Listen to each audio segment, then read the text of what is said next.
business. Terms apply. Wells Fargo Bank and a member FDIC. At Diamonds Direct, our experts go the extra mile to ensure you have the tools to say I do with absolute confidence. Our promise to you is a completely risk-free shopping experience rooted in transparency, education, and integrity. No pressure, no intimidation, just clarity and confidence in your purchase. But we're about more than just price. Everything is backed by our exclusive guarantees. Put our tools to the test against any competitor, and our expert staff will ensure you get the very best overall value and unforgettable experience. Learn more at DiamondsDirect.com. Diamonds Direct. Your love, our passion. Prescriptions require an online consultation with a healthcare provider who will determine if appropriate. Restrictions apply. See website for details and important safety information. Price varies based on product and subscription plan. Hey guys, let's talk ED because millions of men experience it, but not everyone can access or afford treatments like Viagra. Hims can help. Through Hims.com, you can access a full range of treatment options for ED through a 100% online process. To start your free online visit and save up to 95%, go to Hims.com/joy. HIMS.com/JOY. Welcome, John, our new admin lead. Thanks. You've got your laptop, all your admin apps. Oh, and you'll be in charge of ordering food for the team. So here's your drawer full of menus. Whoa. You'll keep your receipts in this file folder. Whoops! Receipt confetti. Oh, dear. Oh, and all these sticky notes have everyone's dietary preferences. Have you tried EasyCater? Online ordering from great restaurants, tools to save time and stay on budget, digital receipts in one place. We're gonna need a bigger recycling bin. EasyCater, the smarter, simpler way to order food for your workplace. Order now at easycater.com. Deep River Sporting Clays is the only dealer in the area for Caesar, Guarini, and Fab Arm masterfully crafted Italian shotguns that blend artistry with precision. Our collection includes the innovative Siren line, the first shotguns engineered specifically for women shooters. You get unmatched Italian craftsmanship, stunning details, and competition-grade performance. Visit our showroom to see these exceptional shotguns and demo one today. Our expert staff will help you discover the perfect match for sporting clays or field hunting. Learn more at deepriversportingclays.com. Every second counts in a poison emergency. That's why Poison Help is standing by 24/7 to provide free assistance in over 100 languages. Save Poison Help as a contact in your phone today. Poison Help, 1-800-222-1222. This hour of the Triangle Sports Leader is powered by Ritchie Law Firm, Injury Lawyers. Ritchie Law is on top of it. Go to ritchielaw.com. That's ritchielaw.com. WCMC-FM HD1 Holly Springs. This is the Adam Gold Show. Stolen again by Taylor. On the break, 2-on-2. Bounce left side. Hill, he fills the lane and scores. 10-2 pack lead. 4 minutes in. Shot blocked away by Middlebrooks now. And Junior hits the deck. The ball is outletted. Parker lobs. Bucket hammer time. Alley-oop. This time Parker Jr. slams. 62-47 pack. Lenovo rises up with 9 to play. Parker to Parker in transition. Oh, it has a big game feel to it, doesn't it? Hi, everyone. It's the Adam Gold Show. I am Adam Gold. Graham Hill on the ones and twos. Some of you are experiencing a snow day. Some of us are also experiencing a snow day, in that it is snowing. Not quite as much as we anticipated, but we're all used to that here, aren't we? Nobody overpromises and underdelivers with snowfall quite like us here in the state of North Carolina, especially in the central part, and that's okay to an extent. I mean, we love snow. Graham Hill is on the ones and twos today. Victoria is also experiencing a snow day, and I am of sorts in that I didn't drive down to the radio station. We stayed up here in Oxford, Canada, America. Graham. Yes, sir. Are you someone who still values the adolescent part of snowfall? I'm going to go full Pat Costello here, producer of Unsportsmanlike, and say that I'm over it. I think it's overrated. I can't stand it. It looks beautiful right now, but then after a while, it just becomes a hassle to deal with as far as driving. It's already enough of a hassle to drive into Capitol Boulevard every morning, and then you just add... How old are you? 26. Answer I'm not talking about as a parent. No, I'm with you on that. It does not hold any sentimental value to me as an adolescent. So you don't you don't enjoy just like messing around for the first few hours in the snow? Well, my messing around in the snow is a lot different than when I was younger. That's a different conversation, one that may not be FCC friendly. But oh, really? No, okay. I just am not. I'm just not the biggest fan of it. Okay, that's fine. Not anymore. There's a I didn't really know that there was a curmudgeon part of Graham Hill. Well, you learn something new every day. Frosty the Snowman. I guess. Frosty the Snowman had to give me a drive into work today. Happy to be here. We're going to still have a great show. The snow just started. I hope I hope you're resting up with Earl and oh no, Harriet. It's Harriet. all right. Apologies to Harriet if she's listening. She'll be very upset that Graham didn't know her name. I'm sorry. I'm already being a Grinch to start the show. You are. I didn't realize you were such a downer when it comes to snowfall. Snow's fun. At least the first day. I get all the other stuff, and then it just messes everything up for the next 6 days. I'm sure the good part is that because we're not going to get that much snow here, everybody will be back to school and normal days tomorrow. Although who knows? We could. It's supposed to remain pretty cold, so maybe there'll be icy conditions. Maybe they'll have an early start tomorrow. But man, snow's fun. Now, with that being said, it's actually funny. I always see a pattern when I fill in for you, Adam. It's always on Wednesdays. And the last time I filled in, it was a snow day, and I had traveled to Winston-Salem the night before for North Carolina and Wake Forest. Adam Gold, tickets right now for NC State and North Carolina, the cheapest ticket to get in right now. And I'm not trying to encourage anybody to go, unless you feel that you can travel there safely, obviously. Lowest ticket price is $21. Do I venture over to Chapel Hill tonight for NC State versus North Carolina? Because you know I'm a boots on the ground kind of person. You are. Yeah, but why not just? Can't you just go in on a media credential? I think it's a little too late to request that from Steve Kirshner the day of. We should have had one for that day of the game. But that's fine. I'm sorry. I'm conducting station business on the radio. Yeah, I would go. I would absolutely go.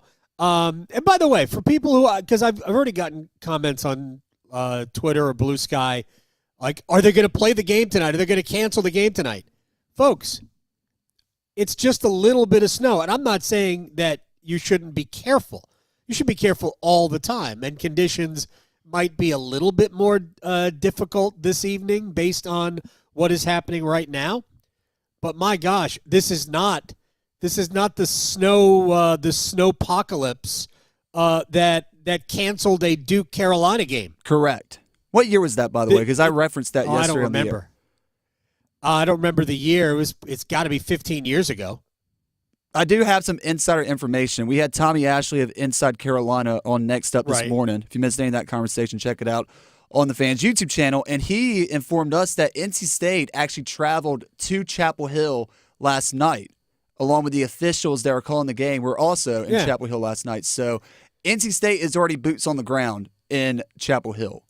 Now, after the game. And the truth is that it doesn't matter if any fans can go. If the teams are there and the officials are there, they're playing the game. I'm not saying that you shouldn't be, that your feelings as a fan should not be taken into account. But the fans are relatively irrelevant when it comes to whether or not they can actually have the game. Irrelevant might be a harsh way of putting it. They're not necessary. Two teams, safety of the two teams, safety of the officials. As long as we've got that, we're having the game. And again, there's just not that much snow. You and I can call the game remotely. I will not. I will not call the game remotely. I will watch it, though. I am looking forward to watching it. We are going to talk about it. So, are you ready to go? Let's do it. Let's do it. All right, I want to start here with a little bit of football. Andy Dalton signs a 2-year contract to remain the, I'm going to assume here, backup quarterback to Bryce Young with the Carolina Panthers. I think this is a good idea. I wondered toward the end of the season, is it time to make sure Andy Dalton is still around here for the next couple of years? Hey, I'd do the same thing with Adam Thielen. If for no other reason than to lessen the cap hit for this upcoming season for Thielen and give him the option to extend his stay with the Panthers for one more year beyond this one. But the way it was framed to me through Darren Gant, who's had conversations with Adam Thielen, is that he's pretty sure he's only got one more year left in him. Either way, I would certainly consider doing so with Thielen if he was interested. I don't know. Dalton was interested, and he would have been a free agent next month. So good on the Panthers for getting this done. It gives them a very solid, good teammate for Bryce Young. It's clear that those two guys have a good relationship. And so why not bring it back, especially the way Young played the second half of the season. I think it's a good move for Carolina. It's a total of about $10 million, $6 million of which is guaranteed. And frankly, for a backup quarterback who can get you out of a game, maybe get you through a short stretch of the season in terms of, filling in for Bryce if there's an injury or an illness, or who knows. Bryce gets suspended for clubbing somebody over the head. Then you've got somebody who can, I think, reasonably do the job as a fill-in quarterback. So good for the Panthers for getting this done. A couple of other quick things. Chargers will be the designated team to host the game in Brazil. That's the day after the Thursday night opener. Here's what I don't understand. Why wouldn't the NFL play the Friday game? You have the Thursday start, which will be the Eagles and somebody. We don't know who yet. And we also don't know the opponent for the Chargers in Brazil. But if you're playing a game in Australia, theoretically speaking, you would want to give the two teams the most possible time to return, right? Not only to get to where you're going, but also to return from Australia. It is a difficult trip. It really is. It's halfway around the world. And for the NFL to send two teams there to play a game, you're compromising one or both on either the front end or the back end of that trip.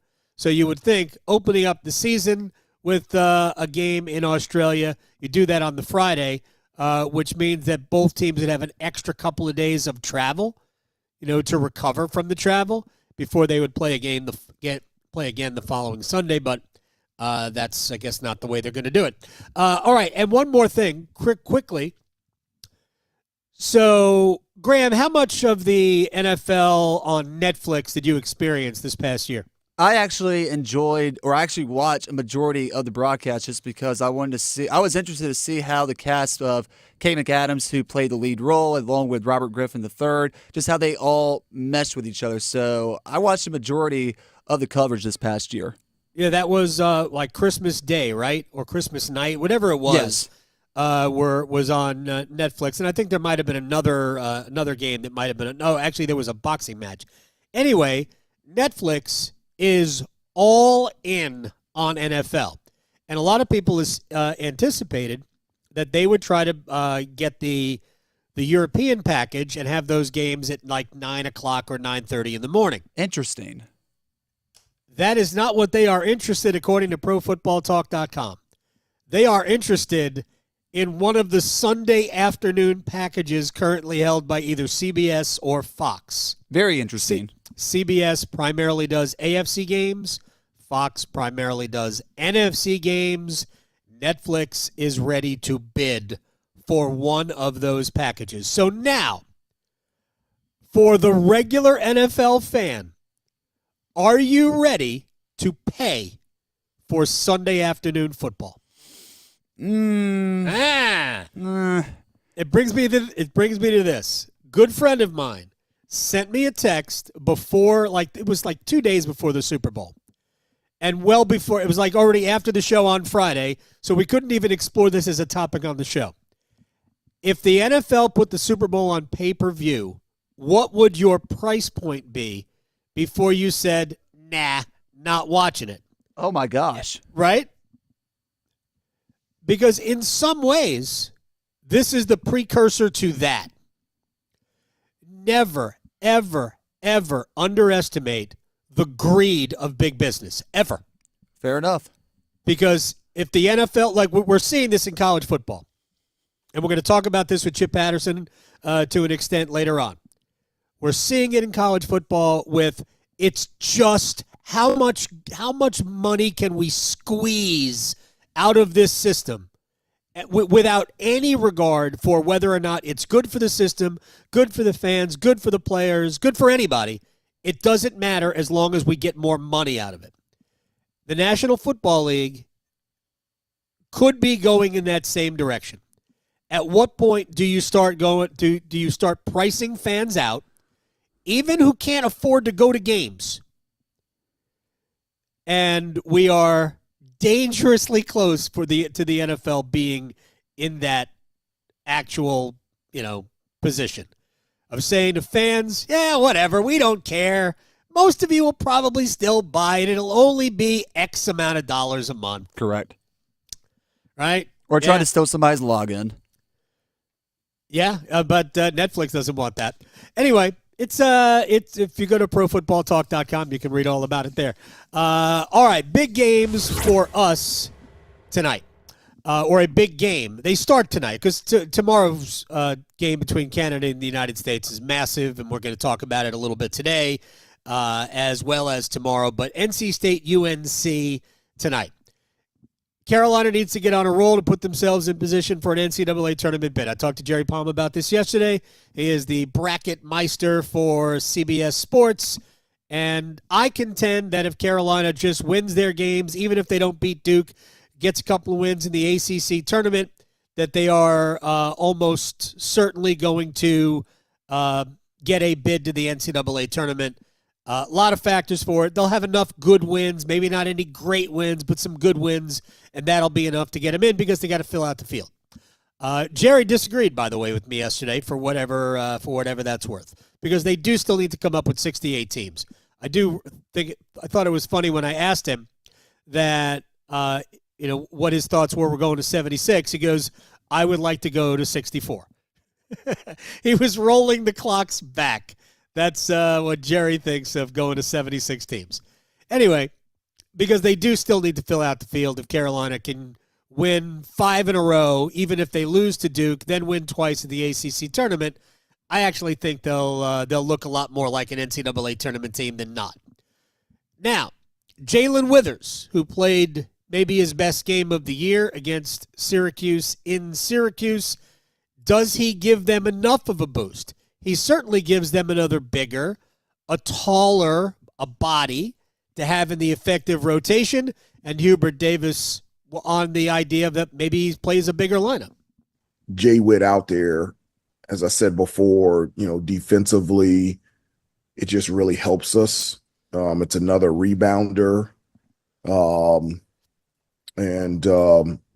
With his athleticism and being able to run the floor and not have to hit as many threes as he hit against Syracuse, but, I thought not just the threes that he hit, I just thought he made really fundamental, sound plays out there on the floor. And because of that, that really helped us in the game against Syracuse. All right, I could be wrong. I don't see Withers as changing the calculus on the defensive end. I don't. Certainly not against a team like Duke if you're thinking about that game down the road. But I do think that Withers and his ability offensively to stretch the floor, because remember, going back to the beginning of the season, everybody thought Cade Tyson was going to be that stretch four that would give them another weapon away from the basket. If Withers can provide some offense, and he did to an extent in Durham before that game got out of hand, and he certainly did against Syracuse. It wasn't just a shooter; it was a driver. Can he defend Cooper Flagg? I don't think so. I mean, he's got the length to do it, but I'm not sure that matters. I think you need a bona fide guy to stay in front of him. I'm not sure Withers is that guy. Anyway, tonight's game isn't against Duke. It's against NC State, who's got a bunch of good wings, including a former Tar Heel and Dontrez Styles, who will be returning to the Smith Center for the first time. Hubert Davis on the evolution of the Wolfpack since the first meeting. The first thing that jumps out is, just defensively, their athleticism and their pressure. In our first matchup, our turnovers and our shot selection was not very good at all, especially in transition. They made us run our offense real far out. We've got to do a better job taking care of the basketball, got to do a better job at our shot selection, not letting their pressure defensively dictate and decide our pace and how efficient we are on the offensive end. But it's a team that can score at all three levels. And, you just know when you play NC State, whether it's in Raleigh or here in Chapel Hill, both teams are going to be playing at a high level, and it'll be a competitive, fun game to play in. Well, some of that is wishful thinking. I'd love to think that NC State can elevate their game to the point that they elevated it against Duke that night, that Monday night, which led me to believe, man, how can that team only have 2 wins? Well, that team right now has 3 wins. I look at this Wolfpack team. I don't see a team that should be 3 and what are they? 3 and 11. 11, right? Yeah, 6 games left to play in the league starting tonight. I for the life of me, I can't believe they have just 3 wins. Some of that is, falling apart at the wrong time in games. Some of that is a lack of confidence. Some of that is we don't have a go-to scorer. Some of that is Kevin Keatts hasn't really cultivated the freshman class like I think he should have. But we'll talk more about that in a second. I want to point this out. Has anybody noticed that Roy Williams has taken hit the the multi-platform circuit over the last couple of days and has been aggressively defending Hubert Davis across platforms? Yes. Right? It's been interesting to see this. And I think it makes sense for him to do it because, one, he wants to support the program. And for Roy, who lives and dies by UNC athletics, basketball obviously first and foremost, but there's a reason he's at all of these games, and not just basketball, is that he doesn't want to see the university kind of cave in on their own. He doesn't want to see that. And it also, Hubert Davis has always appeared, and I believe this to be true, that it was Roy's choice that he would follow him. And I don't think Roy wants to see Hubert Davis not succeed. So he wants to create the, hey, everybody should be behind our head coach rather than really what's been going on right now. So I have found all of that pretty fascinating to watch. Syracuse did not win at Pitt last night. That leaves the Orange with 5 wins with 4 games left to play. NC State's got 6 games left. Even if they don't win tonight, if they can pick off Syracuse in a week at the Dome and 1 or 2 more, there's no guarantee that Syracuse is going to win any more games in league play. Their schedule's not super hard because it's hard to be super hard in the ACC, but it's also not a cakewalk. Their home games, I think, are against the 2 Virginia schools. Their road games are definitely, I think they might play at Virginia Tech, but I think they closed the season with a home game against Virginia. We know that the Cavaliers have played better of late. Anyway, if Syracuse doesn't win another game, NC State can win just 2 more, including as long as one of them is at Syracuse, and bump the Orange out of the final spot in Charlotte. Here's my question.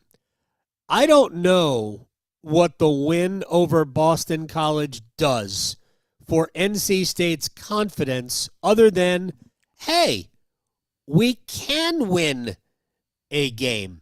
And that, to me, could be significant. And I will ask this question of you, Graham, and then we're going to hear from Kevin Keatts. Okay. Do you get why we haven't seen even more of Trey Parker? Think about his previous 5 games. He's averaging 20 minutes, 12 points. 3 of those games are in double figures, including 15 at Duke, 19 at Stanford. How does he play just 10 minutes at home against BC? Was there an illness? That's a good question. I mean, you bring up the two significant games that he's had so far in his freshman career. The game at Duke at Cameron Indoor Stadium where he kind of emerged as their sharpshooter and just had a great game. And then the 19 at Stanford where he set a career high of three-pointers made and actually got the green light from head coach Kevin Keatts to try and attempt the game-winning shot. That's a lot of trust to put in one of your freshman players. And he was fouled, by the way, after that shot. That's sort of just the issue that I feel like a lot of fans are having right now with NC State basketball is that there's 6 games left in the season, right? And it seems like we're still going through the motions and going through the rotations and trying to figure out, okay, who can be the guy that provides a spark for our offense? We thought it was going to be Dontrez Styles early in the season just because he has the size and capabilities that a lot of his teammates don't have on this roster. Then we thought it was going to be Marcus Hill. Now it seemed like it was going to be Trey Parker, and then it was Jaden Taylor who led the team in scoring this past Saturday. It's just been discombobulated, I think is the right word to put it. Well, they've got options. They've got wing options, whether it's Parker or Styles or Hill or Taylor or Dennis Parker, who has kind of fallen out of the rotation. Breon Pass as well had 8 points against Louisville. Yeah, Breon Pass to me has been like one of those, it's one of those days with Breon Pass, right? Because it seems like he'll have one game, he'll have like 4 minutes in a game, and then we don't hear from him again. Yeah, maybe he should be part of it as well. But it seems like there are a lot of options. But if I were trying to cultivate the program and get this program on better footing than it is, I would look at my freshmen as the foundations for that. And I just think that Trey Parker has demonstrated the ability to impact the game in a positive way. Totally agree. To me, he should get 30 minutes a game, and we're not doing that. I think he should be starting. Truth be told. Yeah, like I said, well, 30. I mean, if I'm putting him on the court for 30 minutes, he's probably starting. So I think we should be using him as a focal point of the offense. Also, if you look at NC State's roster, it's basically freshmen and seniors. Yep. So at some point, you got to say, these are my freshmen going forward. And because obviously relying on the seniors hasn't necessarily led to a lot of wins. Very quickly, we have to break here, but Hurricanes are back at practice for the second day. Same intimate group from yesterday, just 9 forwards, 6 defensemen, 2 goalies. Aho, Rantanen haven't yet returned from the Four Nations tournament. Seth Jarvis and Jacob Slavin are still in Boston with Canada and the United States. Riley Stillman is filling in as the 6th defenseman, and it will be interesting to see, when Aho and Rantanen rejoin practice. Carolina will leave Friday for Toronto as they resume the season. Toronto on Saturday, Montreal on Tuesday, and then home to Buffalo on Thursday. And by the way, that is Hartford Whalers Day. But so right now, it's really a light crew at practice. Only 9 forwards working out. Juha Jaska and Scott Morrow were both sent back to Chicago of the American Hockey League. All right, we'll break. Luke DeCock is going to join us on the other side. We'll talk a little bit about Four Nations. We'll talk about State Carolina tonight and get his thoughts also on the ever-expanding playoff tournaments in football. Next. Talking sports so you don't have to pretend to know stuff. The Adam Gold Show on the North Carolina Sports Network. Caniacs, get ready for Iced Tea, a brand new podcast that gives you the behind-the-scenes stories from the Carolina Hurricanes. You watch the game back? Yeah, all the time. And are you hard on yourself? Oh, God, yeah. Any of the players ask for their crust off? We do have one player that I cut the crust off, and I individually wrap it for him. Your name is on the Stanley Cup. It's the best trophy in sports. Follow Iced Tea with Megan LaMontagne in any podcast app or watch the show on YouTube. Hey, it's Adam Gold from my friends at FanDuel, America's #1 sports book, and we are less than a day and a half away from the Four Nations tournament. That's right, the final, USA, Canada, and because we love you, new customers can get $150 in bonus bets if your first $5 wager hits. And by the way, I like the United States in overtime. You parlay those two things, it's plus 678 right now on FanDuel, America's #1 sportsbook. You should check it out. New customers, we love you. FanDuel.com/AdamGold. FanDuel.com/AdamGold. Take advantage of America's #1 sportsbook because they want to be taken advantage of. 21 and over and present in North Carolina. First online real money wager only. $5 first deposit required. Bonuses issued as non-withdrawable bonus bets, which expire 7 days after receipt. Restrictions apply. See terms at sportsbook.fanduel.com. Gambling problem? Call 877-718-5543 or visit morethanagame.nc.gov. The Pack Therapy Podcast is in session thanks to First Horizon Bank. Tim Donnelly here, host of The Drive, alongside Wolfpack legend Casey Morsell. Every episode is your chance to score inside information on the Pack. We'll set you up for Wolfpack games all season long. And we break down the ACC competition, what to watch for as we roll towards the tournament madness. Plus special guests to keep Wolfpack hope alive. Follow and subscribe to Pack Therapy wherever you discover your favorite podcast or watch on YouTube. Bonuses used to be everywhere. Boxes of cereal, a baker's dozen, airline upgrades, even without quadruple diamond platinum status. Life is better with the bonus.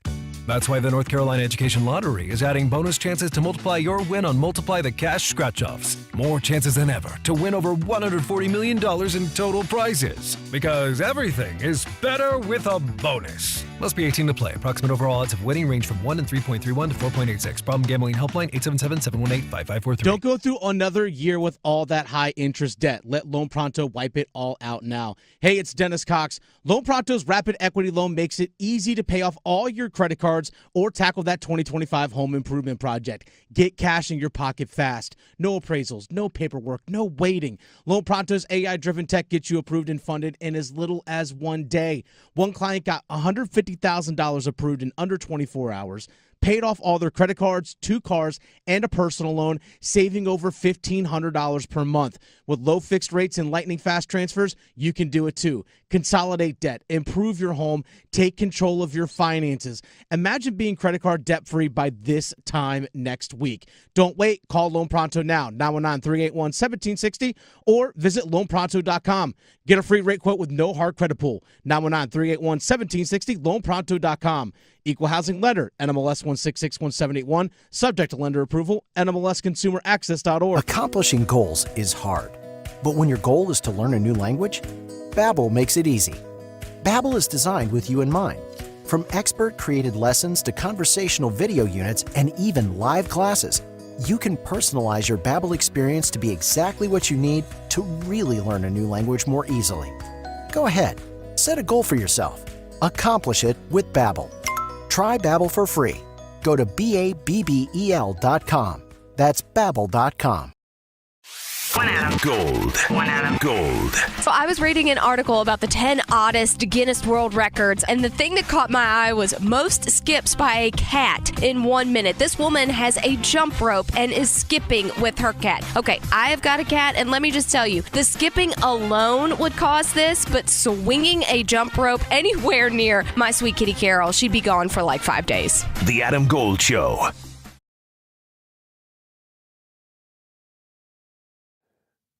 It's the Adam Gold Show on a Wednesday snow day. I am Adam Gold. Graham Hill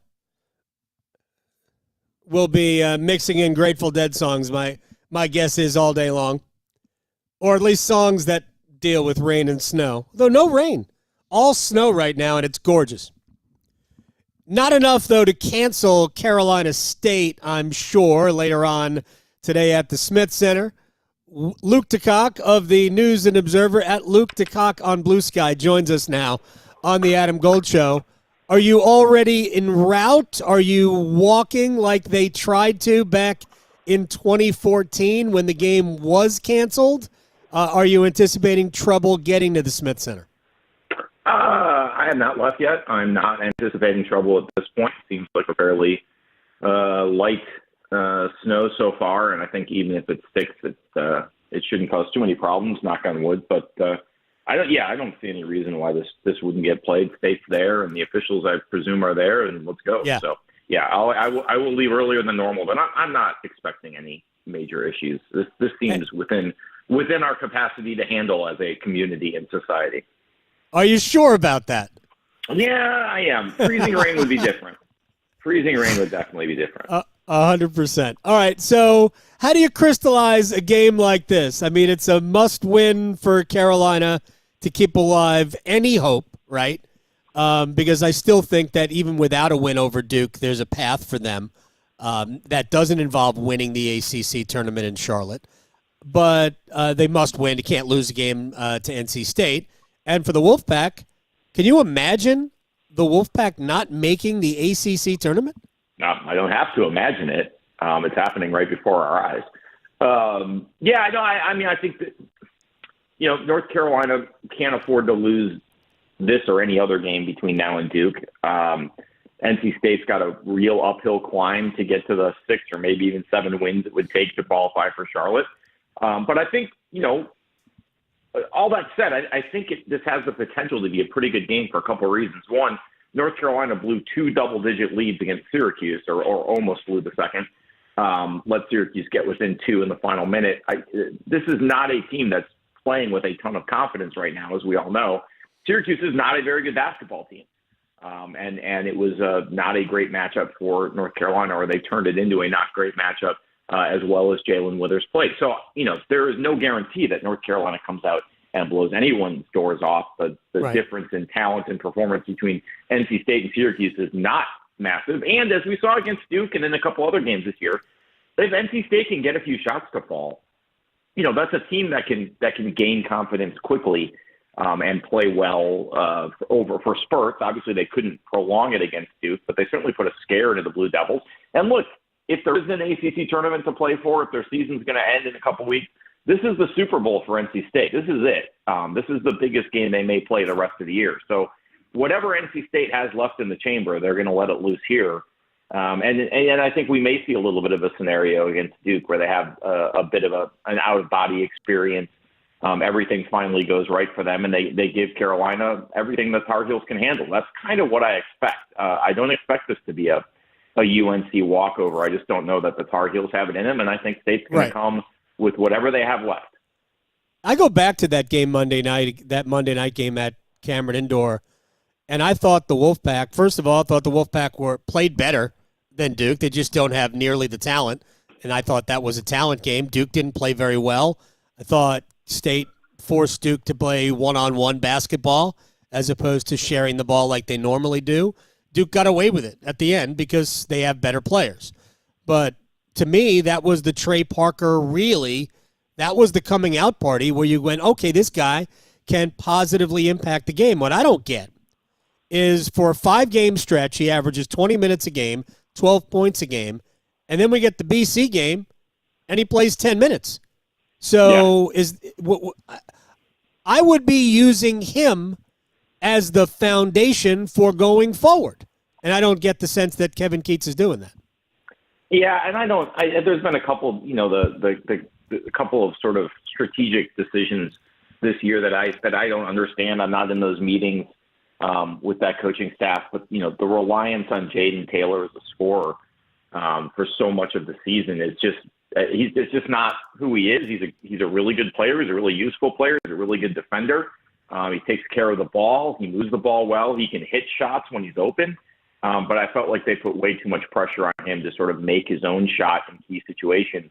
And that's why you ended up with the season kind of going sideways, because they could not finish games that they had a chance to win. That wasn't necessarily the scenario against Duke, but, there's been some personnel management, the heavy commitment at the Final Four even to make Brandon Huntley-Hatfield a priority in the portal. Right. And he has not been any kind of an impact player. Obviously we've seen that with other ex-Louisville players. I mean, Tyler Johnson has really struggled at times for Wake Forest, particularly the last 9 seconds of the Florida State game. But so maybe some of those Louisville guys weren't as good as we thought they weren't. But I just the pieces have never fit right for State. I certainly have that in common with Carolina. And that team just all year has lacked that one volume scorer who wanted the ball in his hands. They've missed DJ Horn. They've missed DJ Horn more than they've missed DJ Burns. And they just haven't had anyone step up. Obviously, you'll get if Mike James had been healthy, but that's a lot to put on one guy. They just didn't have that guy who could make that bucket when they needed it and really wanted it. Had that. Jarkel Joyner had that. Terquavian Smith had that.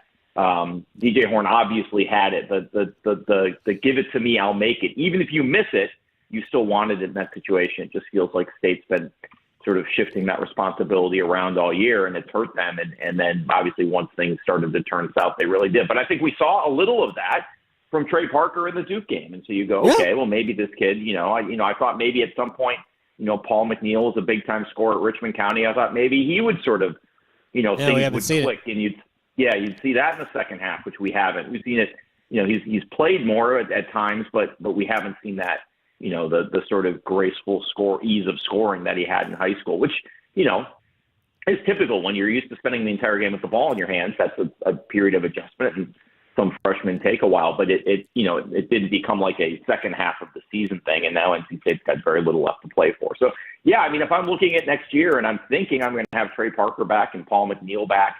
and those are talented guys, I think there's no question about that, even if, McNeil's adjustment to college ball hasn't gone as smoothly or as quickly as NC State probably needed it to. You would think that, hey, we've got however many games left. Let's get those guys some experience. Yep. Let's get those guys some minutes. Let's get them into the deep end of the ACC pool and start thinking about what we're going to do next year. Because they're, if they lose tonight, and they very well could play well and lose, Carolina, for all of its issues, is still a talented basketball team in places. NC State really doesn't have anything left to play for. You really have to start thinking about next year. And even in this transfer portal world, even in the revolving door, blah, blah, blah, all that stuff, you do at some point have to say these young kids have to play. Yeah, you and I will have to have a longer conversation about the impact of freshman recruiting, because I do believe that the portal should be an enhancement to what you've got. It shouldn't be the basis, the foundation for what you are. But we'll have that conversation another time, because I want to ask you about Four Nations. Because you and I didn't really talk about it extensively going in. Has this been better than you anticipated? It has certainly exceeded my expectations. No, I think it's met my expectations, because I think it's been so long since we've had best on best international play. I think people have forgotten how good it is. I mean, I think back to the 2016 Olympics in Vancouver, how good that was. And, other points along that arc. But, what's happened since the last time we did this is the United States has really caught up in a lot of ways. Oh, yeah. And Canada, while still very talented when it comes to skaters, the failure of Canada and Quebec in particular to deliver elite goalies anymore has really changed the landscape of international play. It's given teams like Sweden and Finland and the Czechs and Slovaks and the Russians, if they're ever allowed to play again. It's given all of them a chance to compete, because there isn't that Patrick Waugh, Marty Brodeur, Marc-Andre Fleury. That pipeline has kind of gotten clogged up a little bit for Canada, whereas the U.S., has the best goalie in the world right now, and Finland has the second best. So that certainly changes the dynamic in international play. And I expected the Sweden and Finland to be a little more competitive than they've been. Obviously, Finland's injuries on defense have absolutely, killed them. But, Sweden played well the other night and against the U.S. And to me, the gap between all of those teams is smaller than it was. And you can throw the Czechs in there too. But it's a tighter window in international play now. We just haven't really had that awakening because it's been so long since that's happened at the elite level. I mean, and really, when we look back at this era of hockey, the sort of 2010s and 2020s, I mean, I think one of the verdicts that history is going to lay upon all of us, and obviously it wasn't up to you and me, but the game of hockey is you missed a chance to have Sidney Crosby and Connor McDavid and guys like that playing for Canada more often. I mean, that, even Germany and, how good is Germany now with Draisaitl? We don't know, and Tim Stolze. We don't know, because we haven't had those best on best elite competitions, and the Four Nations is a really good window into what I think the Olympics are going to look like. And I think the quality of men's hockey is not maybe as top heavy, because Canada doesn't have that edge, but There are more teams that can win than ever before. It's kind of like what we've seen at the World Juniors, where a number of teams are competitive now that maybe weren't as competitive, and it's no longer just a given that Canada is the favorite. I think we see that in international hockey now too, and that's I think a marker of the growth of hockey worldwide and the diversity of the player pool, at least internationally, but also Canada's failure to generate Hall of Fame goalies on an every 5 years pace like it had been for generations. Yeah, they're hoping that Craig Binnington will have one of those good Craig Binnington games as opposed to what he has been, which has been at times really good within a game, but also a mixed bag in allowing a soft goal, something that we have seen here a little bit, but we're going to leave the Hurricanes out of this, other than to bring up the fact that on Saturday night, the three fights and the intensity aside, did America not get the full Jacob Slavin experience and how he completely neutralized Nathan MacKinnon, and in the times where he was out against Connor McDavid? McDavid, too. They tried that side of the ice, the offensive right side of the ice. There was nothing there for him. Slavin completely shut it down. I don't know how many times we need to have this conversation. I feel like we've been having it since the Hurricanes finally made the playoffs in 2019. And every year, there's all these national stories about, people are finally realizing how good Jacob Slavin is. I don't know how many times you have to see him just absolutely smother McDavid. I mean, I think, you go back 2 or 3 years, it kind of would make a running joke about it back on what used to be Twitter about, everyone's going to be amazed when McDavid doesn't score against the Hurricanes because he ends up playing 20 of his 23 minutes or 20 of his 24 minutes against Slavin. It's just, it proves to do it in that venue and those circumstances. It proves that it's not just a function of the Hurricane system. It's not just a function of who he's been partnered with. It's not a function of being protected by Rod Brindamore, which we know he's not. He can go out against the best players in the world in a role that's not custom made for him and play against the best forwards and still perform at that level. So it's him. It's not creation of the system. It's not a matchup thing. It's not. He's not being protected. Of course, we know he's not. But he's thrown into that situation and plays like Jacob Slavin. It's just maybe now people will sort of realize just what that is. I'm kind of bummed, though, that Seth Jarvis didn't play for Canada against Finland. My guess is that they'll probably roll the same lineup out there, health permitting. Yeah, and look, he's the amazing thing about his selection of that roster is he hasn't been part of that Team Canada culture. He hasn't been on the junior teams. He hasn't been on the under-18 teams. He's an outsider, even though he is from Winnipeg and heart of hockey country. He's an outsider, and it's the same thing with Team USA. If you're not in that pipeline from birth, it's really hard to crack, both as an 18-year-old and a 19-year-old, and as a pro. It's just it's true a little bit in USA basketball too. It's just a function of the people who pick those teams have known players for years and years, and there's players grow up playing with each other who clear that bar. And when you're not in that group, so he was always going to be the odd man out if it came to making those decisions. I think it's great he got a chance to play. But yeah, you knew when push came to shove, he probably was going to be the first option to come out of the lineup, which to me is a little bit of a mistake. Not that you need to go full Canada, Nagano, 1998, where you're bringing a fourth line, but his ability to kill penalties and play defensively. If you think you're going to get into a tight game with the United States, especially if you can't afford to give up many chances because your goaltending isn't as good, Seth Jarvis is a player I'd rather have than some of the other Canadian forwards. Yeah, then Travis Konechny. Real quick, 60 seconds. Going to have to limit this. Are you at all surprised, worried that we are still hearing Mikko Rantanen it could be available for another trade? No, not at all surprised, not concerned yet. I mean, there's some gamesmanship in here. Obviously, the Hurricanes want to sign him as quickly as possible and before the deadline, so you want to use that leverage, so to speak, both sides. But yeah, I mean, the Hurricanes gave up enough for Rantanen. They can't assume it's going to be a rental. They have to explore every opportunity. And if that means flipping him before the deadline, then it does. If it could mean flipping him in June, obviously for a much lower return, but flipping his rights to someone who can sign him. I still think this gets resolved. I think it's fair of Mikko Rantanen to say, hey, I need more time. And I think it's going to come down to the Hurricanes as we get closer to the deadline saying, what is our comfort level here and how do we feel about it? Are we comfortable letting this run? And I think they will be, but I think they're also extremely prudent to keep their options open and see what the market is if they decide that that's not going to work. Luke DeCock on Blue Sky at Luke DeCock. Appreciate your time, sir. I will see you eventually. It's Whalers night next Thursday, a week from tomorrow. I know you know that. Maybe that will be where I say hi next. I'm just going to see Chuck Hayden. That's the only reason I'm going. There you go.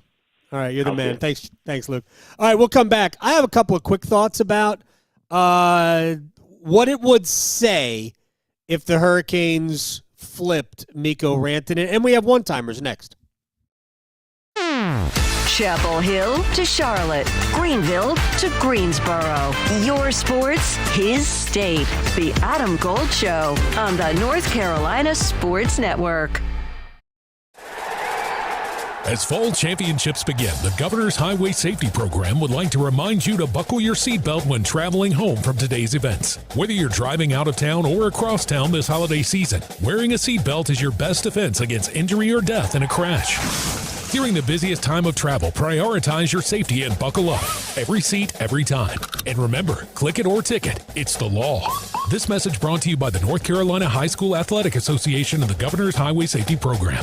The North Carolina Department of Health and Human Services is looking for people age 21 or older to volunteer in long-term care facilities. Community Advisory Committee volunteers help residents and their families advocate for the needs of individuals living in long-term care facilities, such as nursing homes, assisted living facilities, and family care homes. Volunteers must complete orientation and training to become designated and certified representatives of the Long-Term Care Ombudsman Program. Visit ncdhhs.gov/aging to find your county's ombudsman. Going to college gives you more career options. You could say it pays for itself, but it might not feel that way in the short term, especially when tuition's due. That's where the FAFSA comes in. The FAFSA is the free application for federal student aid. It's your gateway to money for college, whether you're seeking scholarships, grants, work-study programs, or loans. It all starts with the FAFSA. So how about it? Make a plan for college and find everything you need for the FAFSA at cfnc.org. Electricity. It's what powers our lives, from the ordinary to the extraordinary. In North Carolina, 26 local electric cooperatives provide energy to 2.8 million people across the state. But we're providing so much more than affordable, reliable power. We're helping to strengthen the people and communities that make our state great, today and for generations to come. North Carolina's electric cooperatives. Power you can count on, now and always. Learn more at ncelectriccooperatives.com. It's that time of year when we gear up to cheer on our favorite team. Don't let COVID-19 and the flu stop you. So make sure you don't have to cancel on the team you love the most by getting your flu and COVID vaccines. They are safe and effective. Both flu and COVID vaccines have been updated to fight against new virus strains spreading this fall and winter. So make sure you don't miss the big game and you protect those around you. Ask your healthcare provider about updated flu and COVID-19 shots. Visit myspot.nc.gov and find yours today. AARP is working hard to make sure people in North Carolina are getting the most out of life. Whether it's helping you stay healthy, save more money, care for loved ones, or simply have some fun, AARP is making a difference in communities across the state. You have a wise friend and fierce defender with AARP. Learn more about progress being made for older adults in the state by listening to AARP Without Limits. You can find the latest episodes of AARP Without Limits wherever you listen to your podcasts.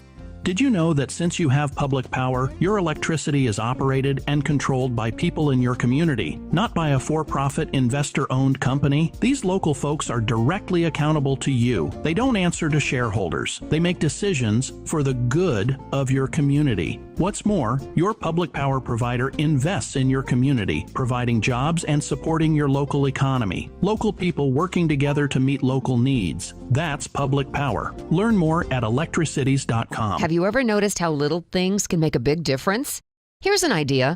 Why not greet everyone you see today with a big smile and a friendly, "How are you today?" Maybe this small gesture may turn around an otherwise bad day. You never know how much difference a friendly expression can make. Who knows? You just might make a new friend. In North Carolina, we have always taken pride in being kind to everybody. Little things do make a difference. Makes you feel better. Makes everyone around you feel better. One Adam Gold. One Adam Gold. Some of the best trades ever made are the ones you don't make. Again, I'm sure that there are tons of stories like that. Kind of like a relationship. Sometimes the best ones are the ones that you didn't go out with. Like that person that you tried to, and then you see them 10 years later, and you're like, ooh, dodged a bullet. So you sound like you've been there. Maybe. Yeah. Yeah. The Adam Gold Show. It's the Adam Gold Show. I'm Adam Gold amid snowfall here in central North Carolina. Graham Hill on the ones and twos. Appreciate this song as well as we come back. It is cold outside as well. I'm going to get to my thoughts about the potential for, which I don't think will happen, but just the conversation is disturbing about flipping Mikko Rantanen before the trade deadline. What that says, I'll do that on the other side. I want to leave time for one-timers, Graham, because I know you have worked diligently on this.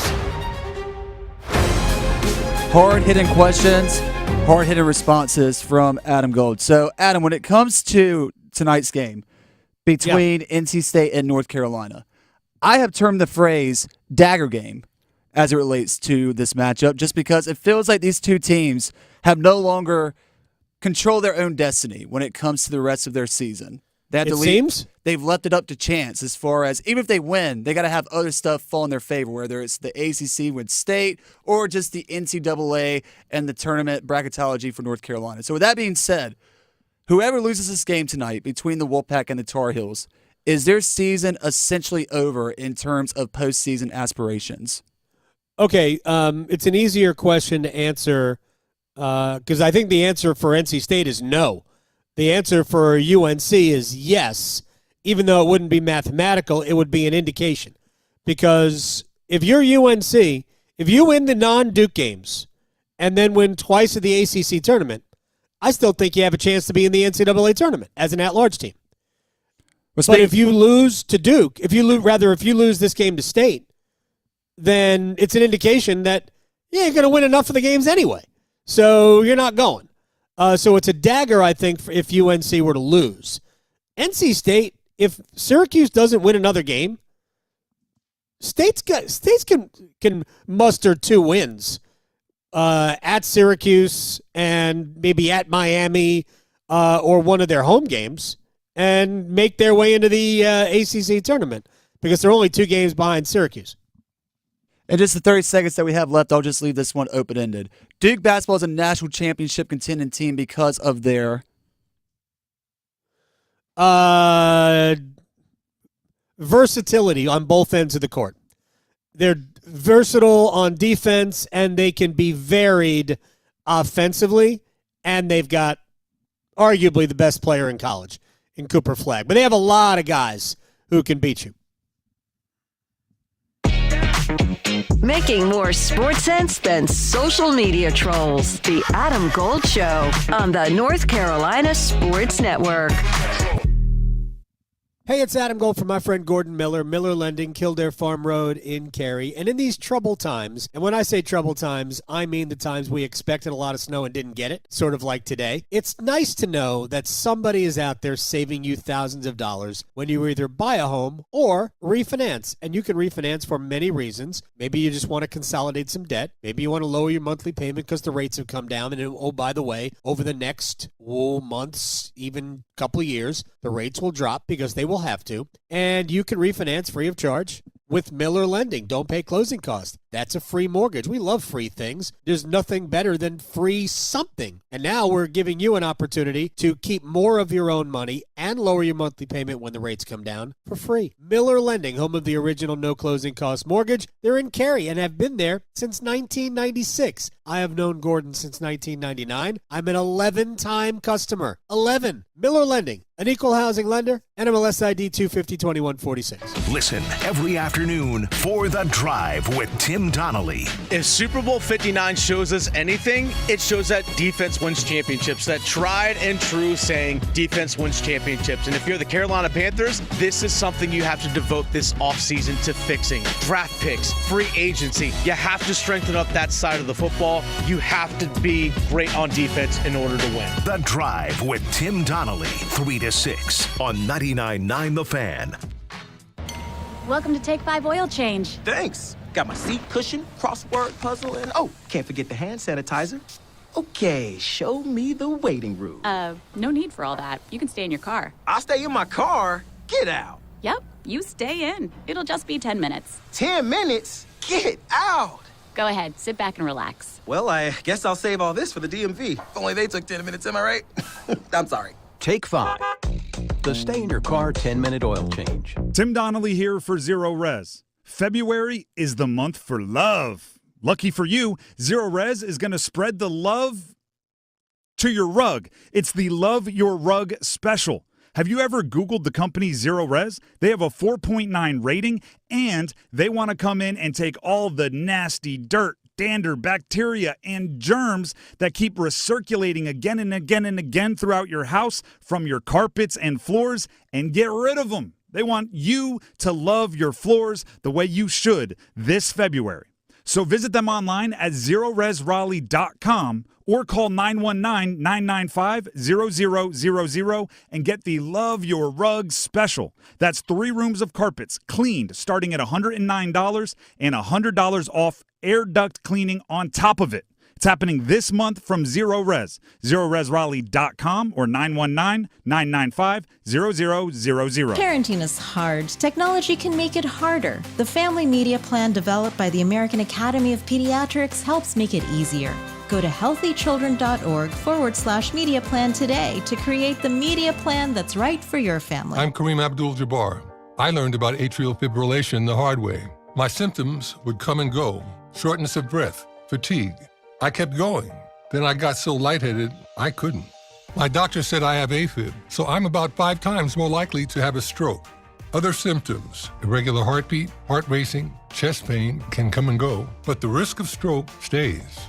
If you have symptoms, tell a doctor. Visit notimetowait.com. Sponsored by Bristol-Myers Squibb and Pfizer. This hour of the Triangle Sports Leader is powered by Ritchie Law Firm, injury lawyers. Ritchie Law is on top of it. Go to ritchielaw.com. That's ritchielaw.com. They score! WCMC HD1 Holly Springs. Take us with you on the radio, Instagram, TikTok, Alexa, and YouTube. 99.9 The Fan, the Triangle Sports Leader.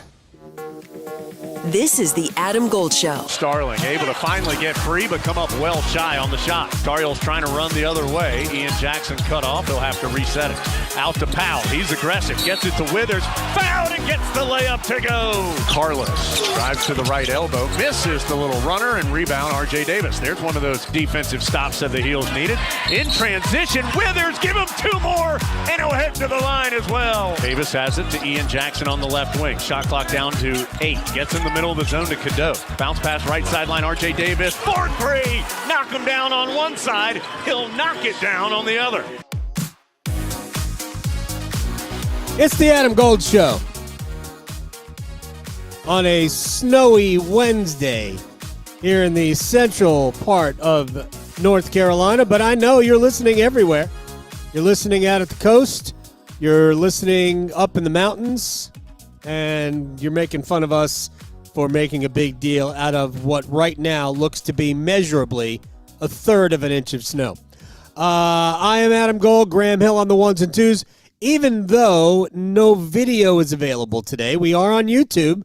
You can always get the show on YouTube, youtube.com/Adam Gold Show /999 The Fan. Graham Hill, real quick story.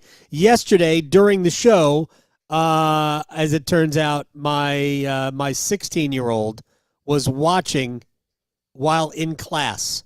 I don't know if that's a good thing or a bad thing, depending on how you want to look at it. Well, he had completed classwork, and it was actually with the blessing of one of his teachers. Oh, okay. Well, then, yeah, that's a good thing. Who apparently is also a listener. Anyway, the whole thing was very funny. He told me, nobody cares. Start talking about Duke. He's a Duke basketball fan. He wanted to hear more about Isaiah Evans. So we didn't appease him. We just told him to get back to work. Anyway, before we get to Chip Patterson's going to join us this hour. There's a number of things we're going to talk about with Chip. We got into it yesterday with regards to the expansion and the division of the college football playoff, the potential expansion of the basketball playoff, and a number of other things. I do want to spend a few minutes here on the Carolina Hurricanes, who are back on the practice ice. And yes, we're going to talk a little bit about Four Nations here. But to me, we get back to the business of trying to chase down the Washington Capitals in the Metropolitan Division, stay ahead of the New Jersey Devils in division play, and getting ready for the playoffs and getting this roster ready. So they were back at practice for the second day. Small group because there are three forwards not yet back, and Jacob Slavin. Sebastian Aho, Mikko Rantanen haven't yet joined the group. Jarvis is busy with Team Canada. Slavin busy keeping Nathan McKinnon and Connor McDavid at bay for the United States. Riley Stillman right now is Carolina's sixth defenseman. Both goalies were there.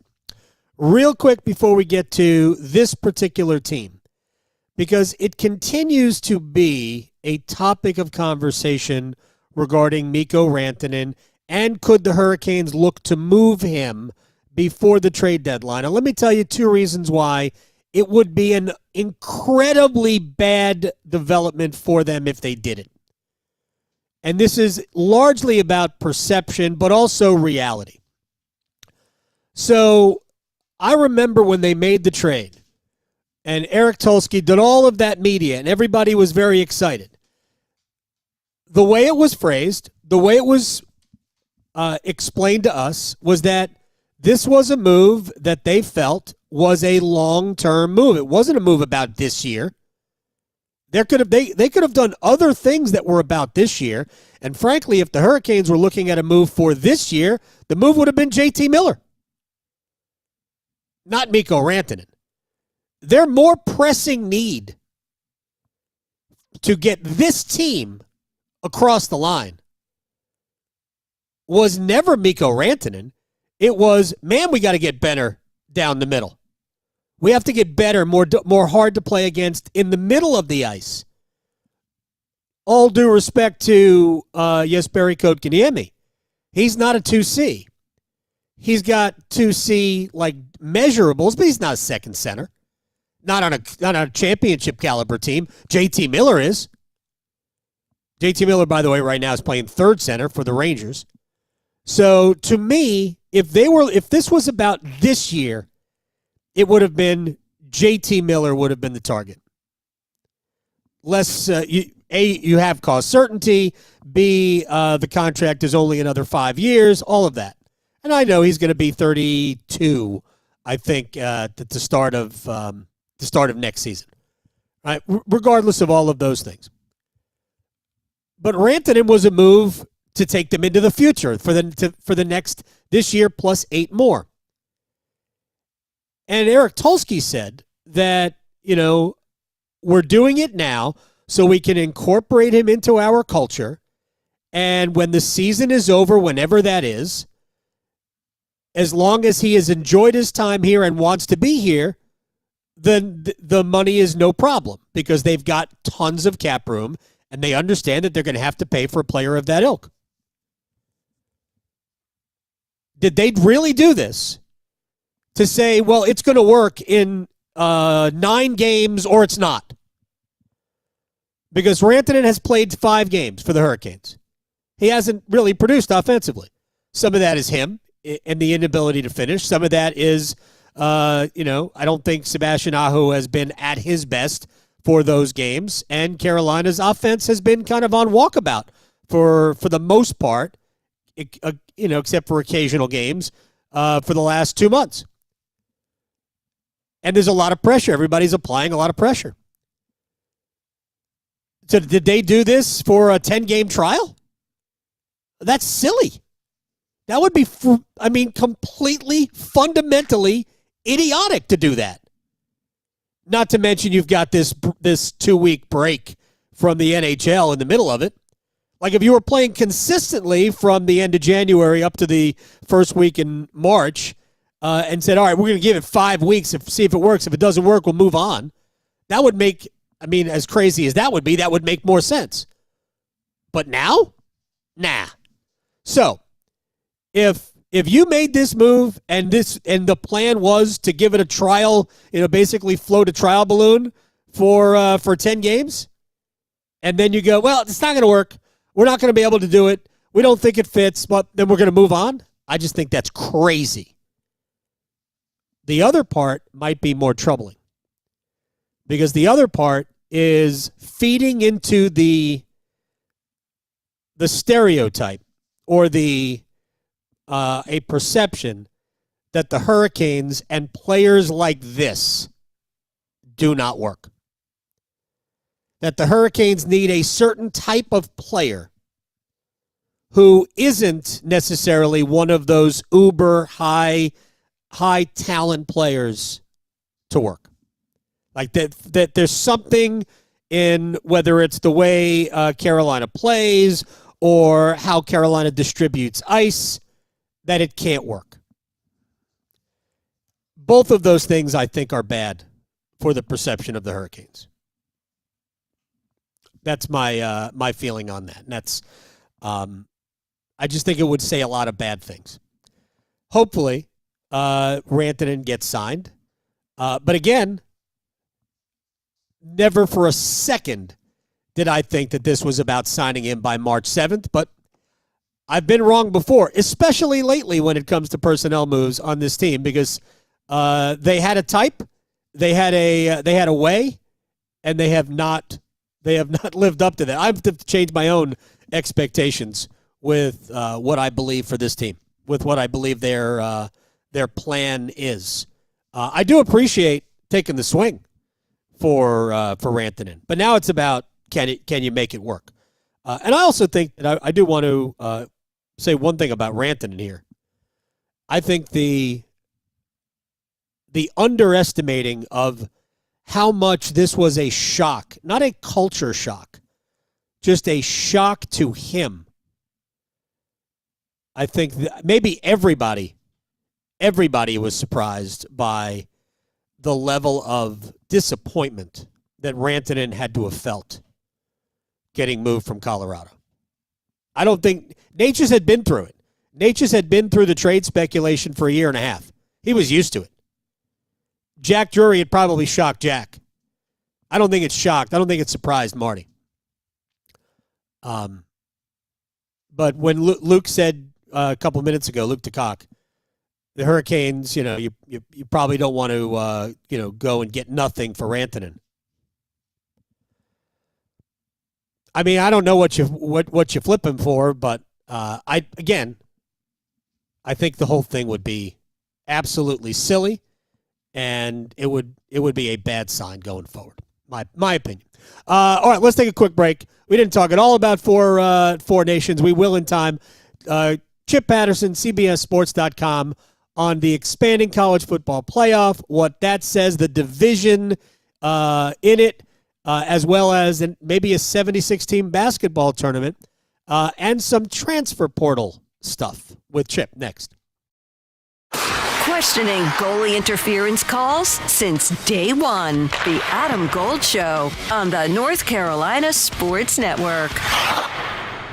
Listen for the Did He Just Do That? Johnson trying to step back for a three. Bring it up. Left side. Boy, that was cold-blooded. The deep looks from downtown. Damas from the right block. Gives to Hawkins. Straight on. Triple. Good. They left him open, and he makes him pay. The Get That Outta Here's. Bonner to the basket. Rejected by Renew, who saw that one coming. Your exclusive home for the Final Four. 99.9 The Fan. The Triangle Sports Leader. What did you do with with an extra $75,000 right now, or even a couple $100,000. If you own a home, you can get that money in less than a week with Loan Pronto. Hey, it's Dennis Cox. Loan Pronto is the leader in quickly converting your home equity into cold, hard cash. You can pay off all your credit cards or start that home remodel. Loan Pronto has several easy options to let you access the cash from your home. There's virtually no paperwork, no cumbersome process, no junk fees, and often no appraisal.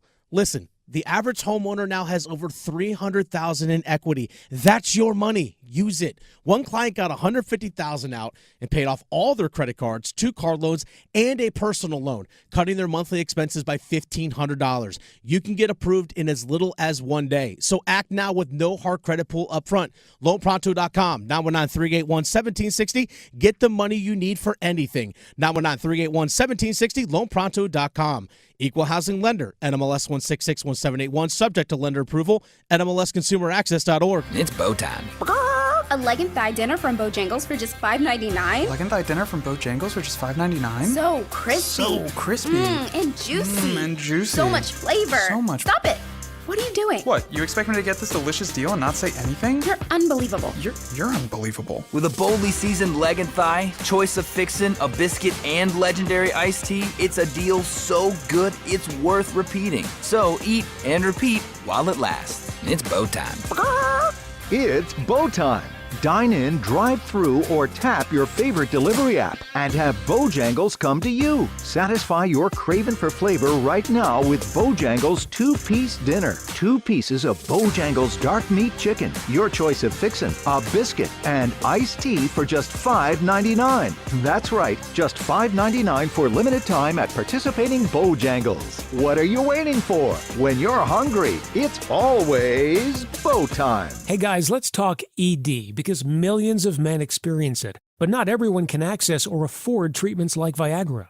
Well, Hims can help. Through Hims.com, you can get a full range of treatment options for ED, including daily or as-needed meds through a 100% online process. It all starts with an online intake form. Get started at hims.com/joy, and from there, a medical provider licensed in your state will determine if ED treatment is right for you. If prescribed, your medication is shipped to you for free.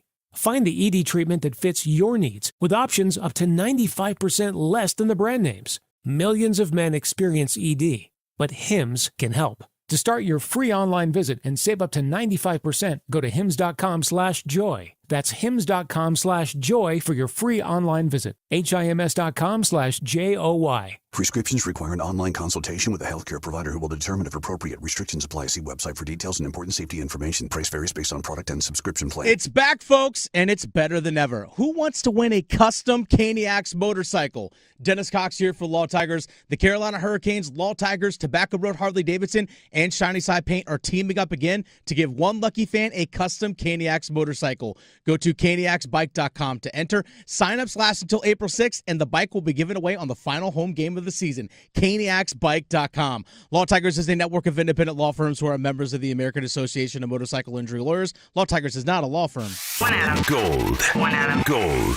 Was the hug because of the soft, fuzzy thing you're wearing? It's a comment. I'm a great hugger. People like to hug me. So, but yes, it's helpful when I'm soft and fuzzy. Is that a skill? It may be, yes. I think it is a skill. I think it is a skill. Yeah. You know who else gives really great hugs? Mike Meniscalco. Really? He is one of my favorite huggers.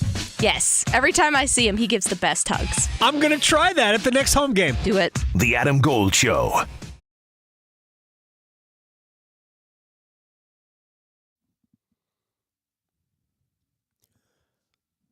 It's the Adam Gold Show. I am Adam Gold. Graham Hill, our guest DJ for today. Nothing better on a snow day than to talk to one of my favorite people on earth. One of the smartest people I know, Chip Patterson, CBSSports.com, Cover 3 podcast moderator.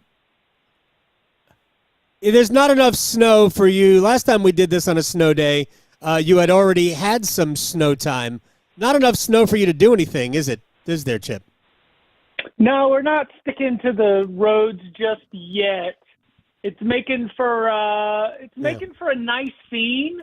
The boys, Right. the boys already have the bowl out to see if we can make some snow cream out of it. So that's the first accumulation task, and then we'll see what we can get on the road. I'm gonna just move past the snow cream thing, but that's fine. It is lovely. It looks like a little snow globish out here in Oxford, America, USA. So last week, Ross Dellinger from Yahoo wrote the story, and everybody has had their opinions about the next wave of the college football playoff, which will likely be an expansion to either 14 or 16 teams. And I wonder if we should even start maybe at the beginning of this when the conference is pushed back. The conference is not named the SEC, pushed back. And Greg Sankey said, take this deal now or basically we're going to bend you over a barrel at the next negotiation. And everybody basically went, yeah, whatever. Is the SEC and the Big Ten going to do that now? Are we really going to divide guarantee slots up for everybody and completely destroy any notion of an actual tournament here? Well, I mean, you've loaded that up for me, Adam. I have very little respect for what I think we're about to head towards. I would not. There's another perspective that is coming out of some corners of the ACC, that is coming out of some corners of the Big 12, that is at least a perspective that I think should be shared. It is that there has been so much frustration with the absence of leadership within college athletics, but specifically college football. And we've spent so much time in this no bad ideas world where every private entity and private equity and think tank has a slideshow. And we're doing all these meetings in hotel conference rooms with all these ideas of what it would be. But there isn't any sole direction. And the perspective that I think is sort of at least gotten my attention is from those who say, yeah, we are giving up some power. Yeah, we are giving up some decision-making leverage. But at least somebody is going to take this sport in a direction. At least this SEC Big Ten power grab will result in college football not just spinning its wheels and getting locked in bureaucratic gridlock. And so, if you are one of those ACC or Big 12 schools that is not coveted by the Big Ten or the SEC, if you're one of those ACC or Big 12 schools that would like to be a part of college football at the highest level, but understand that you don't necessarily have all the cards, then having 2 guaranteed spots into the college football playoff, but maybe even more importantly, having a consolidation of decision making is not necessarily a bad thing. Whether the validity of the tournament, any gripes about what it does in terms of giving up power, or whether there would be years where the ACC would have 3 valuable teams and be squeezed out for a 4th team from the Big Ten who might not be as valuable or as worthy. Those are all fair. But I think that it has been interesting to hear from some of those, from some of those schools and those institutions, not necessarily at the top of power conferences, that are, they got all kinds of concerns right now. A university president at a middle of the pack ACC school is probably more concerned about the enrollment cliff of 2026 than they are about the future of the college football playoff. And they're probably just glad that somebody else is going to move this thing ahead. Chip Patterson is joining us here on the Adam Gold Show. See, to me, all of that is rationalization for a system that, I just don't get guaranteeing anything. I can understand guaranteed spots for conference champs. I'm not even married to that, but I can understand that. I don't see guaranteeing a spot for anybody who's in second place or third place or fourth. I just don't understand. For the life of me, I can't wrap my mind or the Champions League is on right now. Exactly how the Champions League works. No, if we're talking about professional sports, I'm okay. Like, let professional sports do what professional sports is supposed to do. Now, and you've heard me say this before, because I believe that we are headed that way with college athletics. I 100% believe that the SEC and the Big Ten are going to engulf more schools down the road, and maybe they'll be called the SEC and the Big Ten at that point. And, we'll have, 40 to 60 teams, and they will operate essentially as a professional league. That's fine. If we go there, that's cool. But in the current system that we use, like, there shouldn't be these guarantees. We should have a tournament and let the 14 best or 16 best or 24 best teams let them play. I thought the SEC played the greatest football that has ever been known to this earth. Why do they need any guarantees? I mean, to be honest, allowing the Big Ten 4 guarantees might not be good business for the SEC. This is the part of it, on top of the fact that, because to me it's not even about successful football. It's about showing who's boss. And I don't know, maybe I'm jaded for other things going on, but I am appalled that Jim Phillips and Brett Yormark haven't basically told Greg Sankey and Tony Petitti to go kick rocks. You want to do your own thing, go do your own thing. But that's money, and the presidents are probably pushing them from the other side. Yeah. So here, let me at least throw a couple other sides of this. And again, let me state for any new listeners on this unprecedented statewide platform that I care about the playoff. I do not love college football because of the playoff. That I think college football is at its best in October and November, and that what happens on fall Saturdays is the soul of the sport. And the more that the sport gets driven into playoff matters and nothing else does, it is losing what has millions of people tuning in for America's second most popular sport. Okay, that said, that qualifies. Yep, you and I agree on that. I think that eliminating the role of the committee is not a bad thing. I think that it is a way that you have heightened conference championship races, and you have even as conferences are no longer regional, you have somewhat regionalized the college football playoff race, and you have put in safeguards to prevent, a final bracket that is not a national product. Those are things I can get behind. The fact that, the conference play is something that is going to matter, and that we're not putting everything in the hands of the selection committee, because in the 4-4-2-2-1-1 hike model, right, you have very much neutered the selection committee. And I don't think that's necessarily a bad thing, especially as the bracket begins to increase. Because when we increased from 4 to 12, I wrote it at the time and I stand by it. It is so much harder to decide between those imperfect candidates for the final at-large bid than it was to decide between 4 and 5 in the 4-team model. And so the less pressure that we put on the committee for, selecting making those final spots, I think that that's probably not a bad thing, especially for, fans of the sport.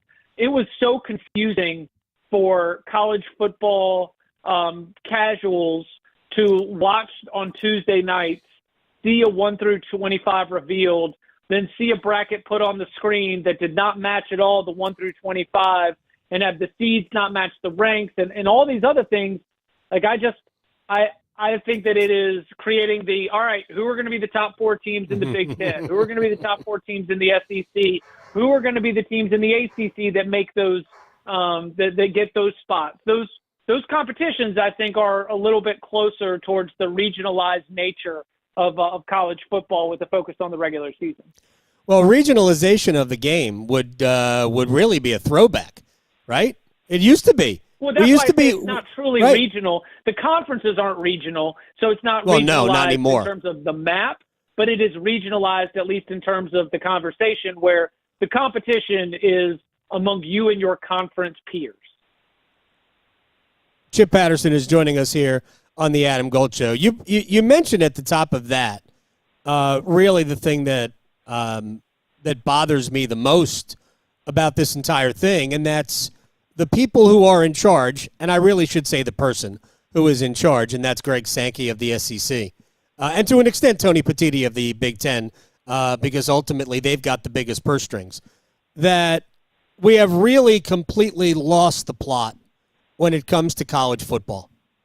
And because you pointed it out, the Saturdays in late September, October, early November, which are the lifeblood of the sport and really what gives what everybody loves so much about it.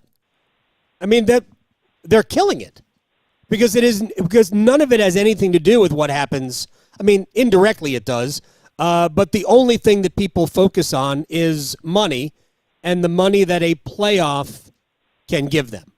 And I think we have completely lost it. But again, that's pro sports. And if we want to go that route, which I think we are, then we might as well get there. Let me ask you about a 9-game schedule. I know the SEC probably ends up at a 9-game schedule. Does it make sense for the SEC, for the ACC to go to a 9-game conference schedule? 100%. Endorsed it enthusiastically. Would love a 10-game schedule. I think that... Yeah, honestly, they might have to. Yeah, I just think that having these long gaps, the lack of frequency with which you see everyone as a player, like if your pitch to a college football prospect is come play in the ACC, but then your schedule just has you playing at Stanford, Cal, and Boston College, you're not giving them those big college football environments. You need to be able to have as many games against the programs that care, invest in, and compete in college football at the highest levels. It's good for everybody to be able to have as many of those as possible. And so rotating through the conference, if the conferences are going to get bigger, the conference schedule should get bigger for the experience of the players. Also, then this is the second big piece for me, is the balance of the schedule. Because each of the last 2 years, as the ACC has grown, we have had one team in the ACC championship game that they went out there and they played a pretty tough schedule and they took care of who they needed to take care of.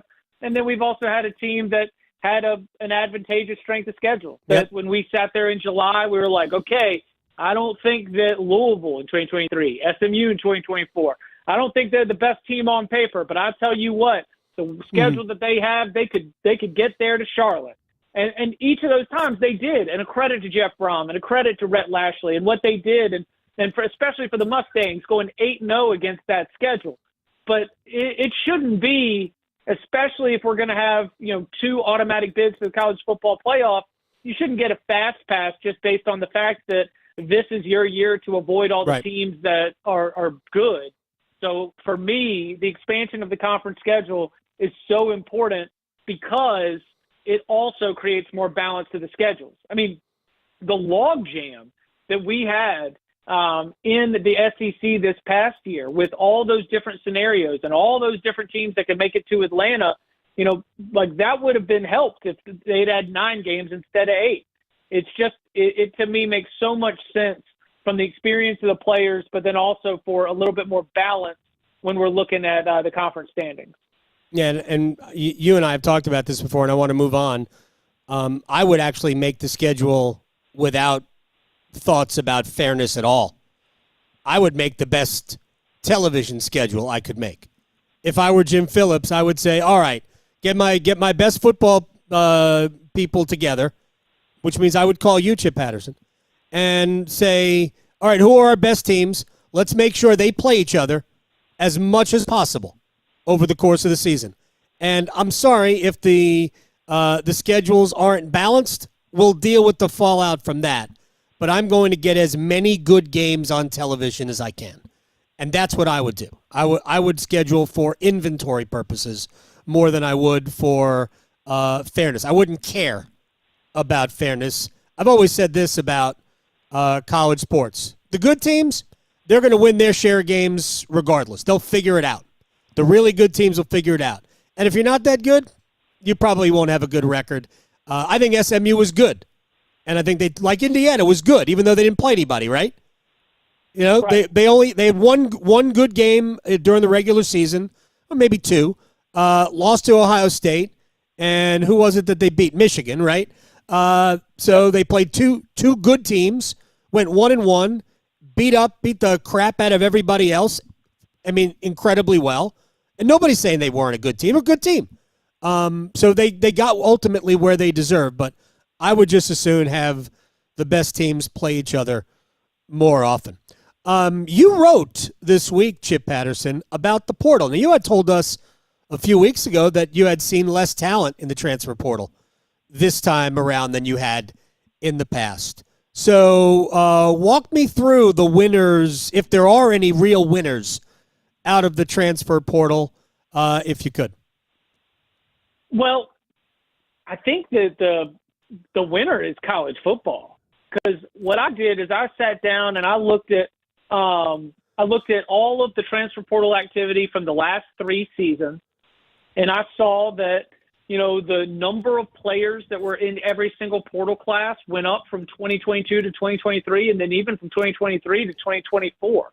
That an average portal class at the power conference level is about, like 10 or 11 guys. But the number of classes that they had of 20-plus players, which just increased both years. And I was like, man, well, like, this obviously isn't something that can lead to success, right? Wrong. Because SMU has been one of the most frequent portal activity teams since Rhett Lashley got there. And as we were just saying, they had a good football team. They were ACC runner-up. They made the college football playoff. Indiana had 31 players. I mean, they made the college football playoff. Colorado has sort of been the face of this. They've had 93 players taken from the portal in the cycles of the 2023 and 2024 season. Then look, they finished tied for first in the Big 12 standings. But I went back to the national championship game, and Ohio State has taken 20 total over the last 3 years. Notre Dame, 20 total transfers over the last 3 years combined. Penn State, like Ohio State and Notre Dame, single-digit transfers taken every single year. And so what would you rather be? Would you rather be a one and done? Would you rather be a comet in the sky? Because right now, and I'll throw Georgia. Georgia got up to 11 this past year, but every other year, and also looking at what they've done so far in 2025, single digits. Alabama took on more after the retirement of Nick Saban, but every other year and this year, single digits. My big takeaway was that if you're a first-year coach, or if you're in your second year and you just need to, just fill the roster, then go sign one of those 20-plus portal classes. I get it. That can get you the quick fix.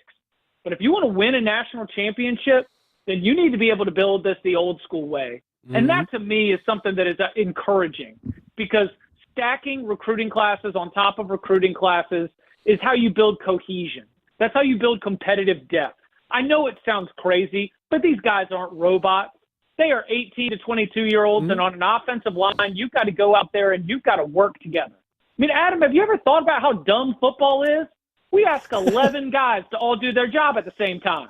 I mean, think about your workplace. How many times do 11 people all do their jobs just right and on time? It's ridiculous. And it just gets back to the origins core of football as a sport. You need some of these players to spend time together so that under high-pressure situations, they can go out and do this all on time together. And so that was something that sort of stood out to me. Like, look, I understand. You just got hired. Your roster got gutted. Yep. Like, you need to go out there. That's fine. You can win double-digit games. You can make the college football playoff.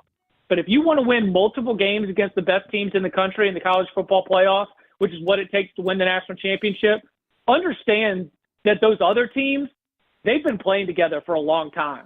They don't have that kind of roster turnover. They've been recruiting at a high level. They've been developing. Here's the thing about it for me, because it isn't even about competing for a national championship. Because really, we're talking about a handful of schools every year. Because I think, and I've said this in the context of NC State basketball, in the context of UNC basketball, to me, the foundation must be in recruiting high schools, building a roster, building continuity there, and enhancing through the portal, filling in the gaps in the transfer portal. And I think this goes across the two major sports, whether it's football or men's basketball, women's basketball too, for that matter, that you want to build the roster from the ground up, from your freshman recruiting, your high school recruiting, and have that as your foundation. I think in terms of hoops, I think that's primarily where UNC has gone wrong. Not that, Ian Jackson and Drake Powell aren't wonderful players. They are. They're just two guys, and they have had varying impacts over the course of the season. Meanwhile, up the road, Duke's recruiting guys who are going to the NBA next year. Maybe three of them. And to me, that is the biggest difference between, the way Carolina's trying to do it and the way Duke is doing it. And I think that speaks to both sports. And maybe this is a good sign that we're going to start seeing more continuity within rosters. Right. And some of this, and this is something else I put in the piece, the House settlement, putting millions and millions of dollars into the roster building war chest of everyone is going to lead to better roster retention. And that's what I saw, because then I started to study 2025. And those numbers aren't final. We are still going to have a spring transfer portal. And there are schools looking to spend in the spring portal that will create more disruption. But we are starting to see it tick back the other way. 2024 was probably the peak in terms of the number of players in the portal, the number of quality players in the portal, and the sizes of portal classes that we had at the power conference level. Now we're starting to tick back the other way. And I think that's because a lot of these schools now have the money to hold on to their players instead of getting poached. I appreciate you bringing up Champions League just in the beginning of this conversation. So we'll just close on that. I do. I mean, it's funny because I know that between Tom Fernelli and myself, like we do have some ball knowers, some footy heads on the Cover 3 podcast, but our live audience, the Cover 3 tailgate, when we're talking about this, almost every single time that we talk about the 4-4-2-2-1-1 hike, it's someone says like, look, guys, this is very similar to Champions League. You just focus on your own table, your own competition, finish in one of these spots, and you get to go to the big dance. I have said that the more I've gotten involved and deeply into following the Premier League and European soccer, the more it appeals to me to be very, very similar to college sports at the highest level.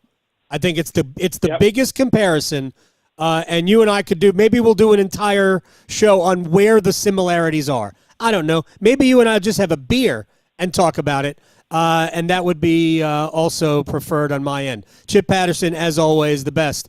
At Chip_Patterson, CBSSports.com, Cover 3 podcast moderator, or Potterator if I'm pressed for time. Sir, thank you. Enjoy the snow. Sounds good. Y'all be well. Amazing. It is very true, by the way.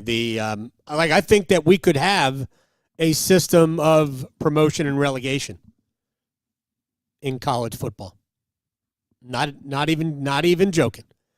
When it all shakes out and everybody gives up the ghost and we stop pretending that this is amateur sports, if that's where we're headed, because I think that's where we're headed, promotion and relegation.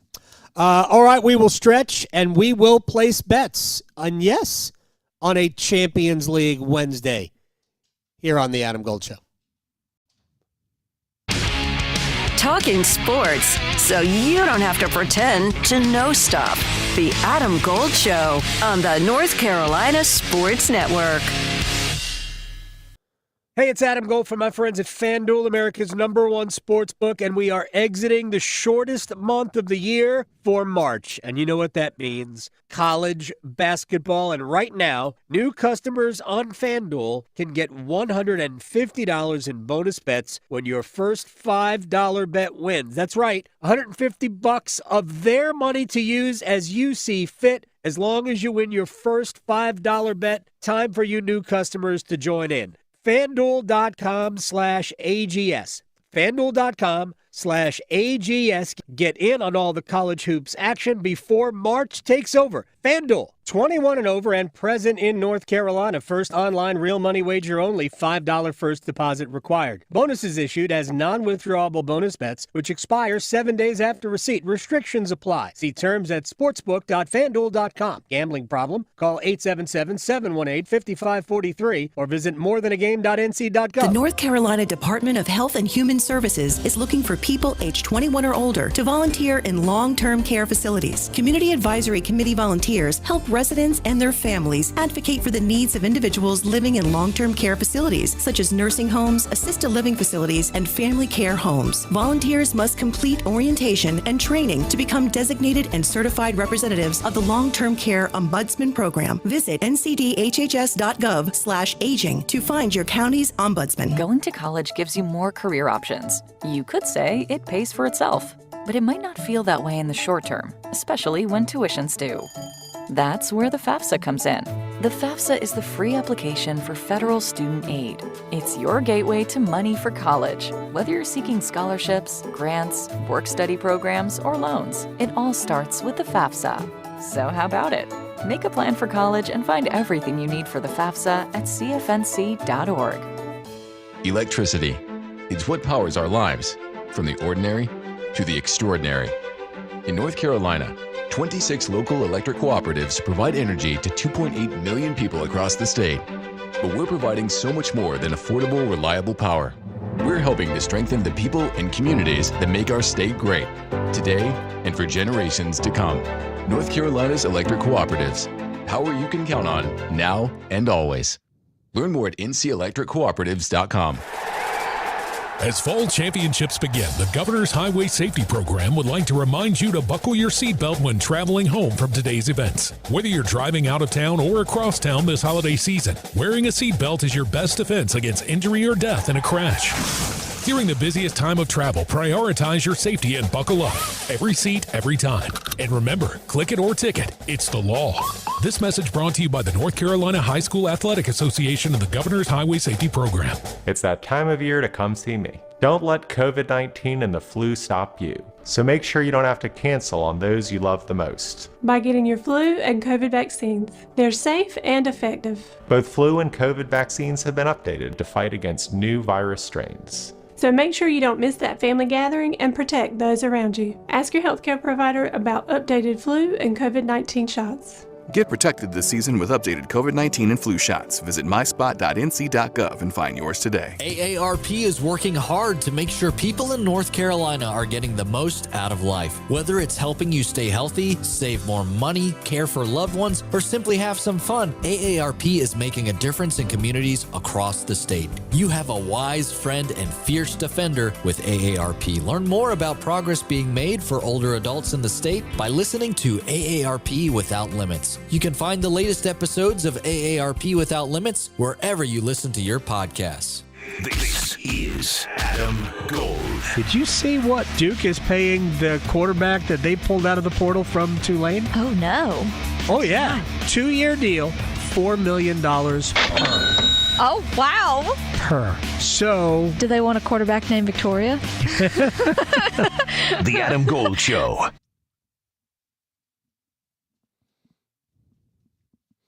It's the Adam Gold Show. I am Adam Gold. Graham Hill.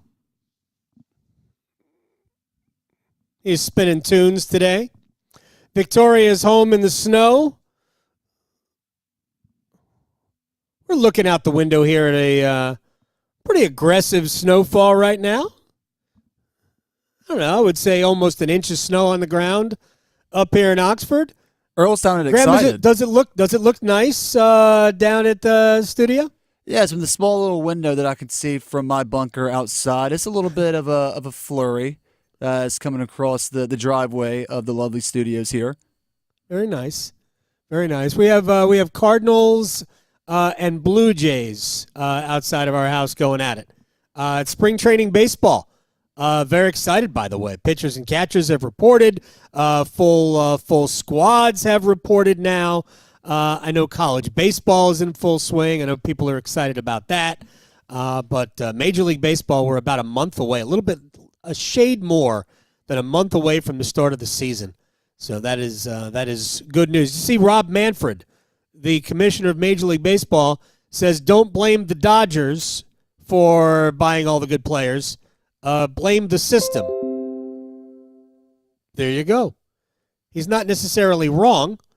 It is the system that has pushed the Dodgers to that. But there you go. All right, are we ready to stretch? Speaking of baseball, that's right. Adam, I feel kind of bad with how we started the show earlier today. For those just joining us, Adam asked me at the beginning of the show if I was a fan of snow days at my age, and kind of went on a little bit of a rant that you went on old man yells at cloud. Pretty much. I do feel kind of bad about that. So in honor of 7th and Stretch, and just to take a break from sports, I just wanted to share, or I wanted to ask you, Adam, what's one of your favorite core snow day memories from days of your youth? We actually had Rod Brindamore next up yesterday morning. Paul Ihander with a great icebreaker question, no pun intended, asked Rod Brindamore what his favorite snow day memories were, and he said where he grew up in the great North State, or the state north of the border. He said that was just like North Carolina. They didn't really experience a lot of snow, and Canada kind of just gets that assumption. Because he's from British Columbia. Correct. So he just said his favorite days were just going out to a skating rink and just playing hockey. Typical. Yeah, there you go. I mean, look, everybody had snowball fights, but the fun thing that we did was we played football in the snow. That was what we did. That's a great idea. Yeah, especially when there was a lot of snow at the park. That's what we did. Snow football. That was the way to do it. There's a neighborhood in eastern North Carolina. Hey, Harriet, here in the background. There's a neighborhood in eastern North Carolina, Kenston, where I grew up, that has a row of houses that sit on a hill. And whenever it would snow a significant amount,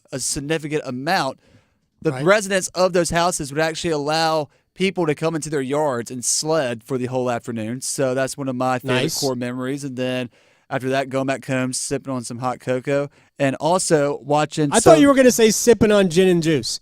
I really did. I'm not even going to lie.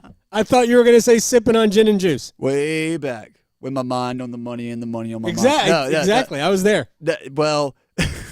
That just threw me off. I apologize for that, but I really thought that's where you were going. No worries. Staying on the theme of snow days, one of the best days to do on a snow day is watch movies. And earlier today, I found this article that says 2025 is the year to look forward to seeing movies, and they gave a list of some of the top 5 movies.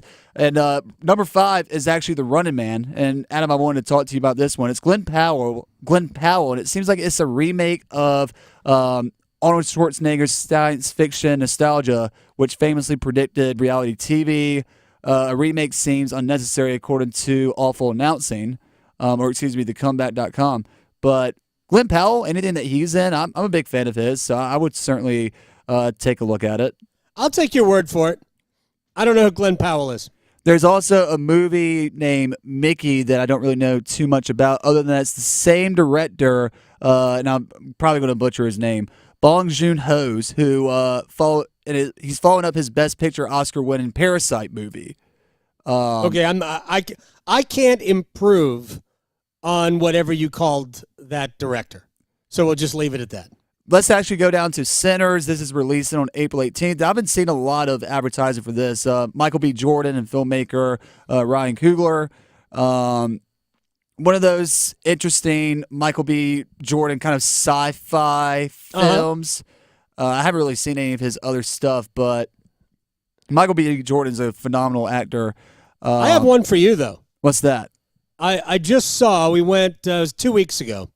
We saw The Making of Led Zeppelin, the documentary that was actually executive produced, I believe, by Jimmy Page. Go on. And it basically takes you through the creation and the early part of Led Zeppelin. Interesting. And as somebody who is a music fan, we saw it in IMAX over in Chapel Hill, and it was absolutely amazing. Okay. It could have gone longer. It was probably a little bit more than 2 hours. If they had gone 3 hours, I would have been fine with it. It was that good. I would take your word for it. Definitely interested in that. The final two most anticipated movies for this year, coming in at number 2, Mission Impossible: The Final Reckoning. Even at the age of 62, Tom Cruise is still putting himself out there. He is nuttier than a payday bar, but it's not the final reckoning. There'll still be doing more. his own stunts. Yes. I mean, I'm very excited to see this. My dad's a big fan of these films. And then finally at number 1, I think the first initial trailer actually released during the Super Bowl 2 weeks ago. It's Superman, which is expected to release on July 11th. The remake. Not interested in that. Of Superman. The Mission Impossible. I might check that out. You know what else we might need to check out, or people might need to check out? Our bets that we're going to make. Place your bets. Place your bets. Here. I bet you slice into the woods $100. Gambling is illegal at Bushwood, sir, and I never slide. Okay, you can owe me.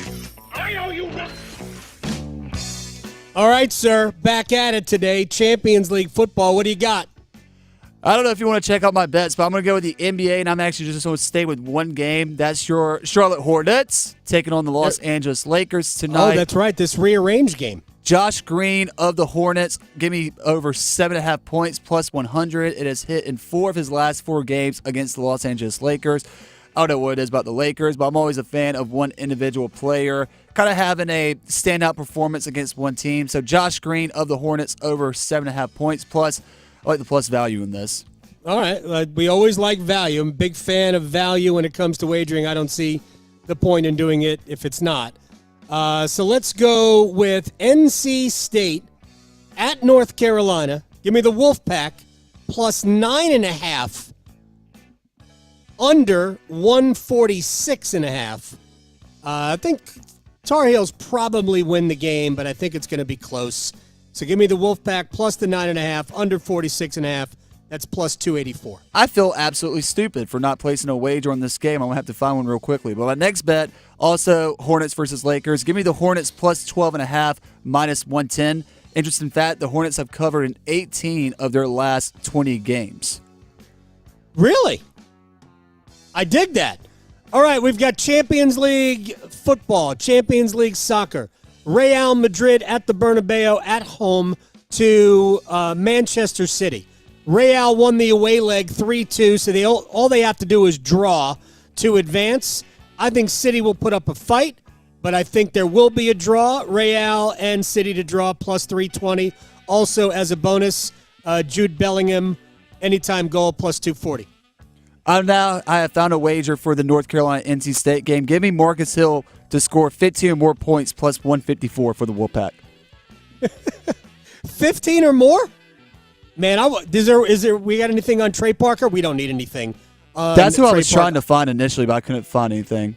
I want Trey Parker to have a good game tonight. I want him to play. I want this to be a great basketball game because we're going to watch it today. So let's all enjoy it. From the heels, touchdown Carolina, to the canes. She scores! He covers it all. The Adam Gold Show on the North Carolina Sports Network. Listen every afternoon for The Drive with Tim Donnelly. If Super Bowl 59 shows us anything, it shows that defense wins championships. That tried and true saying, defense wins championships. And if you're the Carolina Panthers, this is something you have to devote this offseason to fixing. Draft picks, free agency. You have to strengthen up that side of the football. You have to be great on defense in order to win. The Drive with Tim Donnelly, 3 to 6 on 99.9 The Fan. Bonuses used to be everywhere. Boxes of cereal, a baker's dozen, airline upgrades, even without quadruple diamond platinum status. Life is better with the bonus. That's why the North Carolina Education Lottery is adding bonus chances to multiply your win on Multiply the Cash scratch-offs. More chances than ever to win over $140 million in total prizes. Because everything is better with a bonus. Must be 18 to play. Approximate overall odds of winning range from 1 in 3.31 to 4.86. Problem gambling helpline 877-718-5543. Hey, Daydreamer. Did we catch you thinking about your dreams? With Wells Fargo Premier, a team can help you plan for them. So, let's imagine your biggest dream. Not the easy one, the one behind it. The one you work towards every day and every night. Can you see it? Then we can help you plan for it. Ready to start planning for your dreams? You can at wellsfargo.com/getpremier. Congrats, Christina and Carmen. You've always been the green family. Composting to cut waste. You've even washed and reused the same straw for the past 10 years. But this time, you've taken it up another notch. By purchasing this electric vehicle, you're putting gas, oil, and harmful emissions in the rear view for good, which will leave you thinking, peace, every time you plug in. Good for your conscience, great for the planet. That's the power of EV. Sponsored by the NC Clean Energy Technology Center and the North Carolina Association of Broadcasters in cooperation with this station. Zero Res wants to give your home the love and attention it deserves. This month, get 3 rooms of carpets clean, starting at $109, and take $100 off your air duct cleaning. Book online anytime at ZeroResRaleigh.com. It's bow time. A leg and thigh dinner from Bojangles for just $5.99? Leg and thigh dinner from Bojangles for just $5.99? So crispy. So crispy. And juicy. And juicy. So much flavor. So much. Stop it. What are you doing? What, you expect me to get this delicious deal and not say anything? You're unbelievable. You're unbelievable. With a boldly seasoned leg and thigh, choice of fixin', a biscuit, and legendary iced tea, it's a deal so good it's worth repeating. So eat and repeat while it lasts. It's bow time. It's bow time. Dine in, drive through, or tap your favorite delivery app and have Bojangles come to you. Satisfy your craving for flavor right now with Bojangles 2-piece dinner. 2 pieces of Bojangles dark meat chicken, your choice of fixin', a biscuit, and iced tea for just $5.99. That's right, just $5.99 for limited time at participating Bojangles. What are you waiting for? When you're hungry, it's always bow time. When you're hiring, have you ever felt like you're missing out on meeting great candidates? Well, they're not hard to find when you go to ZipRecruiter. ZipRecruiter helps 10 million people with their job search every day. People who are actively looking for jobs like yours. So it's easy to find the right person fast. 4 out of 5 employers who post on ZipRecruiter get a quality candidate within the first day. Try ZipRecruiter for free at ZipRecruiter.com/free. That's ZipRecruiter.com/free. This hour of the Triangle Sports Leader is powered by Ritchie Law Firm, injury lawyers. Ritchie Law is on top of it. Go to RitchieLaw.com. That's RitchieLaw.com.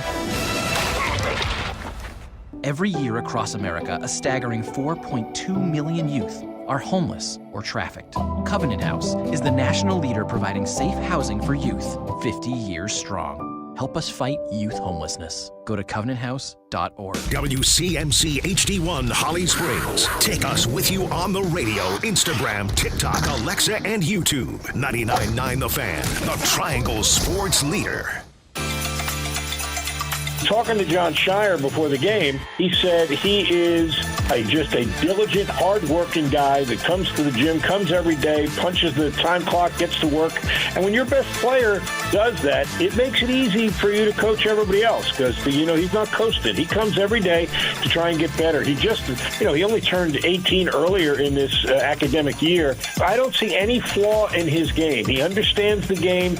He knows how to play help defense. He's unselfish. He shares the ball. He's remarkably quick for a guy his size. He can put it to the floor and beat you going left, beat you going right. He's the real deal. He is deserving of all the accolades he's getting. the Adam Gold Show. I am Adam Gold. Welcome to the Adam Gold Show on a Wednesday snow day for a lot of people. We're here. We're doing a radio show. Some of you are, homebound, housebound. We are remote today. Lovely scene up here in Oxford, USA. Snow falling, snow accumulating, probably a little bit more than maybe an inch and a half of snow on the ground. Very nice, lovely setting, serene. I always think snow is peaceful, right? I think it's peaceful.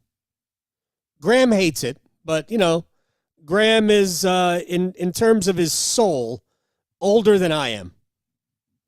Graham can't stand it. Fair enough.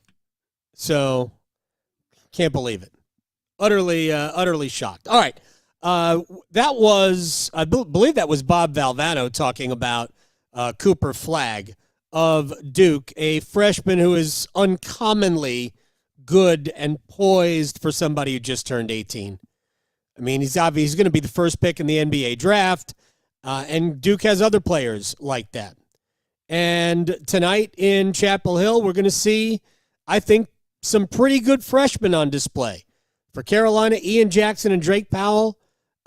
Jackson has been more good than not over the course of the season, although did go through a funk for a while. Drake Powell has been pretty good all year, kind of has grown into the role that he currently occupies for the Tar Heels. What I want to see is for NC State to allow their best freshman, Trey Parker, to go. Let him cook. For the 5 games before Saturday against Boston College, he had averaged just over 20 minutes a game, just over 12 points a game, nearly won the game against Stanford on the road, was, I thought, between he and Dontrez Styles, 2 incredibly impactful players in the loss at Duke. And yet he only played 10 minutes against BC. At some point, let's just say, all right, you're the future of this program right now. You're the guy. Let it go and let the other guys fill in around him. Cory Smith, Pack Pride, joining us now on the Adam Gold Show in advance of the game in Chapel Hill this evening. Do I make any sense at all, or is there something else going on, not only with Trey Parker, but Paul McNeil and maybe some of the other freshmen? No, I think you make complete sense. And by the way, I disagree wholeheartely with Graham. I think snow is very serene. It's beautiful unless you get stuck in it and driving a vehicle. That sucks. But back to the topic at hand here. I mean, yeah, I agree with you. I think this is the exact same thing we talked about last time around when I was on with you, and it was right before some of this stretch. It was right before the Stanford game. We were talking about Cal and how he had played pretty well and looked pretty good. But just isn't getting a ton of opportunities. And Keats has talked about this at times. He said the fact that the difference for him right now is top 2 players, which I'm assuming he's talking about. The top 2 right now would be Marcus Hill and Jaden Taylor in terms of scoring threats for him. And obviously Jaden Taylor always gives you a ton on the defensive end, which is where NC State has kept themselves in games this season. But he said 3 through 10 for him is just kind of for better or worse, just kind of a crapshoot. Like, hey, who's going to perform for me on a day-to-day basis? And Trey Parker in that game against BC came out with 1 for 4, one of those being a 3-pointer, and just didn't get a ton of minutes the rest of the way. And I think part of that was getting the sense that Michael O'Connell was playing, at least from a distribution standpoint. Being that point guard that they needed in that game, and he had 6 assists to 0 turnovers in that game. And, similar for Trey Parker, though, 3 assists to 0 turnovers. And I think, part of the question at this point is how much do you just kind of relinquish that and say, look, what we're getting from Trey Parker from a point guard standpoint, it may not be the same thing as what you got from Michael O'Connell, but you don't have the scoring threats around him. You don't have a DJ Burns that you can throw it inside to. You don't have a Casey Morsell that can hit a corner 3 for you. You don't have a Michael O'Connell last year where he could just shoot, and DJ Horn last year where he could shoot. Now at this point it's having to find weapons around you, and Trey Parker is one of those. And I think that's one of the reasons why Trey Parker should still be getting more minutes, regardless of how he plays in some of these instances, because this team just hasn't been good enough to win a lot of these games, and maybe he lifts the floor of this team a little bit more. And I just go back to the game. Look, Stanford isn't Duke, right? He had 19 points. That ball was like 60% in, and he was fouled after the shot. But regardless, that shot from the corner that would have won that game was 60% in. He looks like a guy who can make a difference. And that's what, if I'm Kevin Keats, those are the guys I need.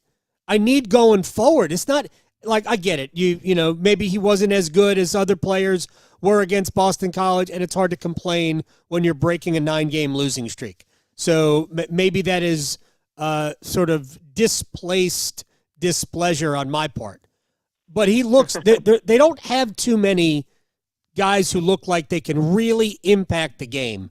And I think you got to get those guys on the floor. Yeah, and the other point I'll make, you brought up Paul McNeil as well. Trey Parker, I think, gives you an aggressiveness, gives you, a guy that on the defensive end is also going to, he's stepped his game up a little bit more. He's not getting blown by nearly as much, and he's, he's a good on-ball defender. I won't say a great on-ball defender, but he can get better at that if he's on the court more. Paul McNeil is one that I've seen grow exponentially on the defensive side of the basketball. I mean, at the beginning of the season, that's why he wasn't getting any minutes. But he's gotten better on that end. He's been able to drop a couple threes. The last game against Boston College, he cleaned up actually one of Trey Parker's missed shots, got underneath the basket, put it up immediately, got the putback and the rebound. And those types of things help you win games. Those types of things, help you break through in single possession games. And they're proving at this point, along with, Bryce Hurd at times. Bryce, I think part of the issue for him is he is really young. He's the guy that just turned 18 right before the season. He's still got a lot to learn, but, the talent is there. For those two other freshmen right now, I mean, they're proving to you that they deserve more minutes. I think, and it's just the point where you're waiting for another guy to underperform to put them in, and I don't think that should necessarily be the case. Cory Smith on Twitter, Cory Smith, Pack Pride. All right, so today's game, obviously it's big for a lot of reasons for NC State. I think it would be embarrassing, to be honest, to miss the ACC tournament. But the path is there, whether it's this one. Syracuse only has 4 games left. State's got a trip to Central New York to maybe put a dagger in the orange because you could take their spot. Give me their path forward, with or without tonight. Yeah, I mean, if you get this game tonight, obviously that's massive for NC State in the sense that, it gives you a 4th win. It kind of breaks you from that, that stranglehold of sitting around 2 to 3 wins, which is, every other team has slowly caught up to them at the bottom. Miami getting the 2nd win, it was like, oh man, now they're tied with Miami. Right. But the path forward for NC State right now is, if you can win this game against UNC, that helps you in a massive way from confidence standpoint, because NC State is one of only 3 teams in the entire ACC that has not won a road game or a game away from home so far this year. And the other 2 teams happen to be just behind them in the ACC standing. So they need to get a road win. That is huge for your confidence. Winning a game at home against BC, it helps, but it's completely different doing it on the road against UNC. But the path forward for NC State, even if you don't win this game, is you have Syracuse on the road that you mentioned. You have Miami on the road that you mentioned. You have a Wake Forest team that's been kind of up and down. Obviously, they beat the brakes off of NC State earlier this season, but it was a close game at the half. If you're able to at least keep yourself in that for the second half and try to fight your way out of that one, maybe that's a win. But the real path forward for NC State is to guarantee, I would think, to get yourself in that mix, you need 4 out of the last 6, and that's because of the fact that you play Miami, you play Syracuse, you play Pitt at home as well. If you're able to keep those teams, at where you're at or underneath you, that's a chance to get at least to that 15th or 14th place. If you lose games to UNC, Wake Forest, and then one of those other 3, then you're sitting at potentially 6 wins, and you gave up one to another team like a Pitt, like a Syracuse, like Miami that's trying to jump you, and that's where you put yourself in the danger zone. Yeah, if they can get to 6, that would be awesome, and I'd just love to see the freshmen be the reason they get there. Cory Smith, at @CorySmith on Twitter from Pack Pride. Sir, enjoy the game tonight. I will talk to you soon. Thank you so much. Yes, sir. I appreciate you. Have a good one. You got it. All right, when we come back, 4 Nations, Shayne Gostisbehere, the pride of the state of Florida, don't you know? He will join us. We will talk about what did he think when all of the Kachuk brothers fought everybody from Canada Saturday night. Next. Talking sports, dropping truth. The Adam Gold Show on the North Carolina Sports Network. Caniacs, get ready for Iced Tea, a brand new podcast that gives you the behind-the-scenes stories from the Carolina Hurricanes. You watch the game back? Yeah, all the time. And are you hard on yourself? Oh, God, yeah. Any of the players ask for their crust off? We do have one player that I cut the crust off, and I individually wrap it for him. Your name is on the Stanley Cup. It's the best trophy in sports. Follow Iced Tea with Megan LaMontagne in any podcast app or watch the show on YouTube. Mornings can start feeling the same. Wake up, brush teeth, go to work. But with breakfast from Wendy's, it's like, wake up, brush teeth, Baconate with a breakfast Baconator. Roll with the sausage breakfast burrito. Buddy it up with a honey buddy. Or get seasoned with seasoned potatoes. And then go to work. Sorry. When you're ready for a fresh wake-up call, gotta be Wendy's. At participating U.S. Wendy's during breakfast Why hours. choose a Sleep Number smart bed? Can I make my side softer? Can I make my side firmer? Can we sleep cooler? Sleep Number does that. Cools up to 8 times faster and lets you choose your ideal comfort on either side. Your Sleep Number setting. And now save 50% on the new Sleep Number limited edition smart bed. Limited time. Exclusively at a Sleep Number store near you. Learn more at sleepnumber.com.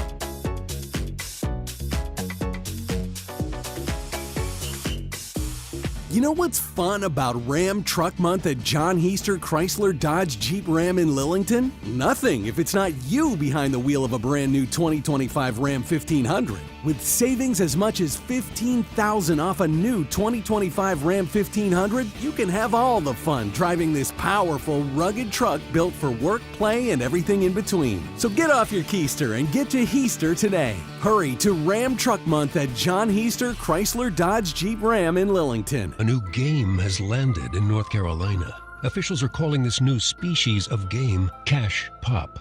So easy to play, it's out of this world. Reports confirm you just pick and match one number to win up to $2,500. With 5 drawings every day, cash landings have been sighted across the state. So be on the lookout for Cash Pop from the North Carolina Education Lottery. The wins are out there. Must be 18 to play. See Cash Pop prize and odds chart at nclottery.com for details. Problem gambling helpline 877-718-5543. Don't go through another year with all that high interest debt. Let Loan Pronto wipe it all out now. Hey, it's Dennis Cox. Loan Pronto's rapid equity loan makes it easy to pay off all your credit cards or tackle that 2025 home improvement project. Get cash in your pocket fast. No appraisals, no paperwork, no waiting. Loan Pronto's AI-driven tech gets you approved and funded in as little as 1 day. One client got $150,000 approved in under 24 hours, paid off all their credit cards, 2 cars, and a personal loan, saving over $1,500 per month. With low fixed rates and lightning fast transfers, you can do it too. Consolidate debt, improve your home, take control of your finances. Imagine being credit card debt-free by this time next week. Don't wait. Call Loan Pronto now, 919-381-1760, or visit loanpronto.com. Get a free rate quote with no hard credit pull, 919-381-1760, loanpronto.com. Equal housing lender, NMLS 1661781, subject to lender approval, NMLSconsumeraccess.org. Oh, by the way, Ivan's no longer on the project. His wife got a new job, so they're moving across the country. Robin's top researcher is deviating to a new market. This isn't standard. And now we're short-staffed. Who's going to finish all these projects? She needs a cluster of new data analysts, and there's no margin for error. I need Indeed. Indeed you do. Put our matching platform to work so you can spend less time searching and more time connecting with talented candidates. Visit Indeed.com/credit and get $75 towards your first sponsored job. Terms and conditions apply.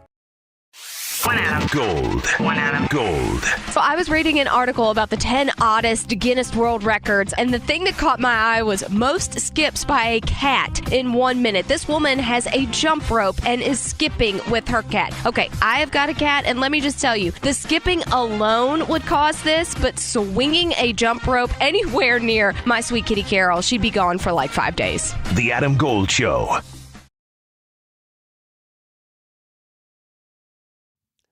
It's the Adam Gold Show. I am Adam Gold. Big basketball game tonight, obviously at the Smith Center, as NC State and Carolina go at it. Tomorrow, big game. I don't even know what they're calling it. The championship of the Four Nations? The Four Nations face-off? The All-Star Game Championship? Remember that while this is obviously bigger than an All-Star game, what the NHL is doing here is essentially replacing this season's All-Star game with this All-Star tournament. Entirely NHL players. I know when I've talked to Rod Brindamore or I know we had John Forzen on the other day, we talk about an expanded version of this to include, as a matter of fact, John Cooper, the coach of Canada, pointed out that what we have is great, but it's not as good as it could be. Here's what John Cooper had to say.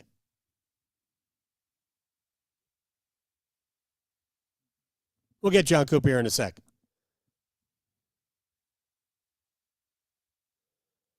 He's much about more this soft-spoken. Here you tournament, go. and I think nothing's done more for hockey in a decade than what this tournament's done. The problem with the tournament, though, is where's Leon Draisaitl, and let's just go down the list of guys that Nikita Kucherov, and go down the list of guys that aren't here that you do get to see in an All-Star game or sometime event, because those guys are special talents. And yes, are some of the greatest players in the world here, they are, but you do miss out on everyone. And so, maybe there's something down the road where everybody gets to play, and then that would be super cool. See, so what we're talking about here is all of the players who aren't from the United States, Canada, Finland, Sweden. Now, there's a ton of players in the NHL, obviously, from those four nations, but there's a ton of Russian players as well. Not as many from Czechia or Germany or Switzerland. Like, wouldn't we all love to see Nino Niederreiter?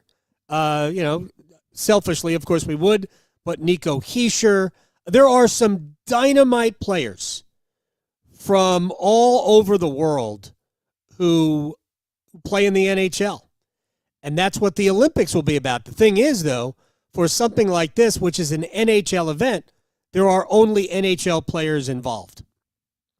So the Finns couldn't bring in, oh, man, we've got 3 players playing in the Finnish league or even in the KHL. And actually, one of their most storied franchises in the Finnish league actually left their own league and went and played in the KHL for a time. Actually, a really good story. Our friend Ryan Henkel of Hockey News wrote about it. A club called Jokerit, who left the Finnish league and went and played in the KHL for a while and then went back and wasn't really welcomed back either. Anyway, the point is that this is an NHL event, and it is NHL players only at this point. When we get to the Olympics, when the NHL shuts down next year and we get to the Olympics, we're going to see just how awesome this tournament can be when we incorporate the rest of the world too. It really is going to be a very cool thing. Now, real quick, to the head coach of the Carolina Hurricanes, who, when I spoke with him before the Utah game on Saturday, 2 Saturdays ago, he was not a fan, right? He was not a fan of this Four Nations for a lot of the same reasons John Cooper pointed out. It's not really all of the best. It's the best from these four nations. It is what it is. I also don't think he anticipated that it would look like it is looking. He was on, Graham, you remember this, you and Paul talked to Rod Brindamore, and you guys asked him if he changed his mind going in. He had preconceived notions. Has he changed? No, I mean, I knew it would do that. I think, I remember playing in it back in, late 90s when they had it, the World Cup of Hockey, which is the same kind of thing. It's the best on best, and, it's great hockey. So I would love to have seen this tournament gone on. They kind of had that break there. They haven't done it for 10 years or whatever, but get it together here every couple of years or whatever. I think it's awesome. They could have probably pushed the games in a little tighter, just not have to wait till Thursday to finish it off. But I think, you're going to see Canada-U.S. game is just going to be great. It was the other night, and I'm assuming it'll be the same. Yeah, the truth is that we played Wednesday, Thursday, Saturday, Monday, right? We could have it could have been done a little bit tighter. Although, if you think about the championship game tomorrow night, maybe both sides needed a little bit of time before we get to that game. Based on the injury level, I know the United States had a bunch of players who were feeling the effects of the injuries. And what's funny to me is that Rod also suggested something else, in that if you wanted to do this properly and not shut the season down, that maybe you get players earlier before the season starts and get them to stage this tournament in September as opposed to February. And then you could have a much bigger one, because back when Rod referred to, I guess it was a World Cup, they played that before the season started, and the final was a best 2 out of 3. Could he see something like that? The difference is that one they did it right, in my opinion, was before the season. It was right during training camp kind of going on, so you had time. And the players were already kind of, instead of doing their training camps with their teams, they were doing it, you know what I mean? So you could allow for a longer tournament, which is what they did. So I think that's in the future the way it should go, because this just dragged on, but there's only been a few games, right? It's just weird how it's worked out. But I don't know. It doesn't matter. One game to take all is kind of special. And it's going to be awesome tomorrow night. And think about this, because we're still having conversations about how to fix the NBA All-Star Game. We don't have to worry about fixing the NBA All-Star Game. The NBA All-Star Game is what it is. The players who participate will determine whether or not it's worth your time to watch. And for my money, the NHL players have determined whether or not it's worth our time to watch. Finland, Sweden was box office watching, right? USA, Sweden was, all of it has been good hockey. It's because the players are invested. All right, we'll take a break. We'll come back. Luke DeCock is going to join us on the other side. We'll talk about tonight's game at the Smith Center and also get into some Hurricanes hockey as well. Coming up next. Making more sports sense than social media trolls. The Adam Gold Show on the North Carolina Sports Network. It's that time of year when we gear up to cheer on our favorite team. Don't let COVID-19 and the flu stop you. So make sure you don't have to cancel on the team you love the most by getting your flu and COVID vaccines. They are safe and effective. Both flu and COVID vaccines have been updated to fight against new virus strains spreading this fall and winter. So make sure you don't miss the big game and you protect those around you. Ask your healthcare provider about updated flu and COVID-19 shots. Visit myspot.nc.gov and find yours today. Hey, it's Adam Gold from my friends at FanDuel, America's #1 sports book, and we are exiting the shortest month of the year for March. And you know what that means. College basketball. And right now, new customers on FanDuel can get $150 in bonus bets when your first $5 bet wins. That's right, $150 of their money to use as you see fit, as long as you win your first $5 bet. Time for you new customers to join in. FanDuel.com/AGS.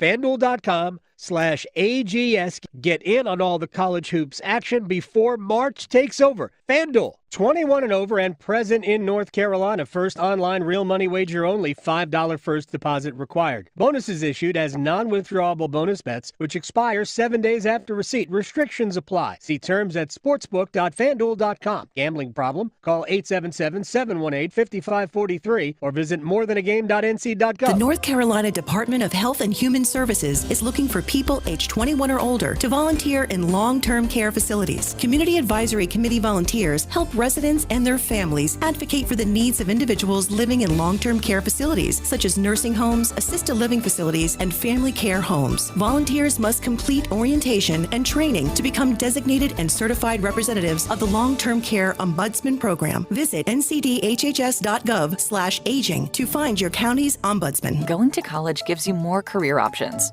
You could say it pays for itself, but it might not feel that way in the short term, especially when tuitions do. That's where the FAFSA comes in. The FAFSA is the free application for federal student aid. It's your gateway to money for college. Whether you're seeking scholarships, grants, work-study programs, or loans, it all starts with the FAFSA. So how about it? Make a plan for college and find everything you need for the FAFSA at cfnc.org. Electricity. It's what powers our lives, from the ordinary to the extraordinary. In North Carolina, 26 local electric cooperatives provide energy to 2.8 million people across the state. But we're providing so much more than affordable, reliable power. We're helping to strengthen the people and communities that make our state great, today and for generations to come. North Carolina's electric cooperatives. Power you can count on, now and always. Learn more at ncelectriccooperatives.com. As fall championships begin, the Governor's Highway Safety Program would like to remind you to buckle your seatbelt when traveling home from today's events. Whether you're driving out of town or across town this holiday season, wearing a seatbelt is your best defense against injury or death in a crash. During the busiest time of travel, prioritize your safety and buckle up. Every seat, every time. And remember, click it or ticket. It's the law. This message brought to you by the North Carolina High School Athletic Association and the Governor's Highway Safety Program. AARP is working hard to make sure people in North Carolina are getting the most out of life. Whether it's helping you stay healthy, save more money, care for loved ones, or simply have some fun, AARP is making a difference in communities across the state. You have a wise friend and fierce defender with AARP. Learn more about progress being made for older adults in the state by listening to AARP Without Limits. You can find the latest episodes of AARP Without Limits wherever you listen to your podcasts. Gold. Gold. Some of the best trades ever made are the ones you don't make. Again, I'm sure that there are tons of stories like that. Kind of like a relationship. Sometimes the best ones are the ones that you didn't go out with, like that person that you tried to, and then you see them 10 years later and you're like, ooh, dodged a bullet. So you sound like you've been there. Maybe. Yeah. Yeah. The Adam Gold Show.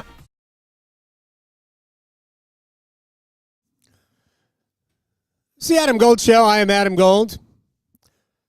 On a Wednesday snow day. And we are a little bit more than 24 hours away from USA-Canada Part 2 here in the Four Nations Face-Off. And this one, I guess they both count, but this one will really count because the winner of this game will be declared the champion. Shayne Gostisbehere, number 4 for your Carolina Hurricanes, joins us on the Adam Gold Show. First thing I want to say, thank you very much for spending some time. I know you guys are finally back on the ice. Before I get to Four Nations, what did you do for a week? I was actually pretty low key. My plan was to stay in Raleigh. I just had a baby, about 3 weeks ago. So that's right. Just stay back and enjoy, being a dad without, obviously the rigors of a hockey schedule and the season. But I saw it was raining for about 6 days, so my wife and I just started to pack up, and we went home to Connecticut for about 4 days, just showed the baby off to friends and family, and then, just came back Sunday down to Raleigh, and then, it was nice, though. I thought I would have a little FOMO, missing out on the guys, working on their tans, but, after a couple of days went by, I was actually pretty happy to, be home and, be a little family. Oh, that's very cool. So did you do some late night feedings? I'm not gonna lie. My wife's been a champion right now. I can't really help too much on that front. I've changed a few diapers and I'm taking care of the dogs. I'm doing the little things. She says I'm helping out. It doesn't feel like I am, but compared to what she's doing. But she's been, the champion for us right now, and really appreciate it. Shayne Gostisbehere is joining us here on the Adam Gold Show. Well, congratulations on that. So let me, if you could, Saturday night, did you watch? If you did, what was your reaction at the beginning of the game? So I was actually sitting on the couch alone. My wife went to go do something real quick, and then I saw the face off, and I'm like they're gonna fight. And then I just saw it, and I was like, oh, that I figured they were gonna, at least Matthew was gonna fight, and then they were lining up again. I'm like, they're gonna fight again, and I was like, oh my god. And then I don't know if the third one was planned either, but Millsy got in there too, and I was like, wow, this is pretty crazy right now. And obviously for this going on right now, and you see other leagues and their all-star events, and this is our all-star event right now, and it's pretty cool to see these guys leaving it all out there and representing their countries with pride. It's what struck me going in is that I just kind of assumed, all right, it's an all-star game, but it's more than that. But ultimately, I figured it would be a lot of skating, high-level skating. I did not anticipate the physicality. And we saw that from the first game, not even USA-Canada. We saw that Canada-Sweden was a physical game. USA-Finland was an incredibly tight-checking, physical hockey game. Has any of that surprised you, or did you think this is what it was going to be all along? I thought it was going to be this all along. It's kind of got that playoff-like atmosphere. The game speed's there. I mean, right now it's the best players in the world going at it. And anytime you're going to represent your country too, it's definitely not going to be a little all-star game and a little shinny hockey here. Right. I think for them, just what they're doing. The guys are on the beaches somewhere doing their thing, and these guys are putting their bodies on the line, and even obviously they've got to play for their club teams too. But when when you put your country's jersey on, it's a little different feeling, and it's pretty cool to see, to be honest. Shayne Gostisbehere is joining us here on the Adam Gold Show. All right, you're a defenseman. You want to walk us through what you've seen from Jacob Slavin, especially against the likes of McKinnon and McDavid from Canada on Saturday night?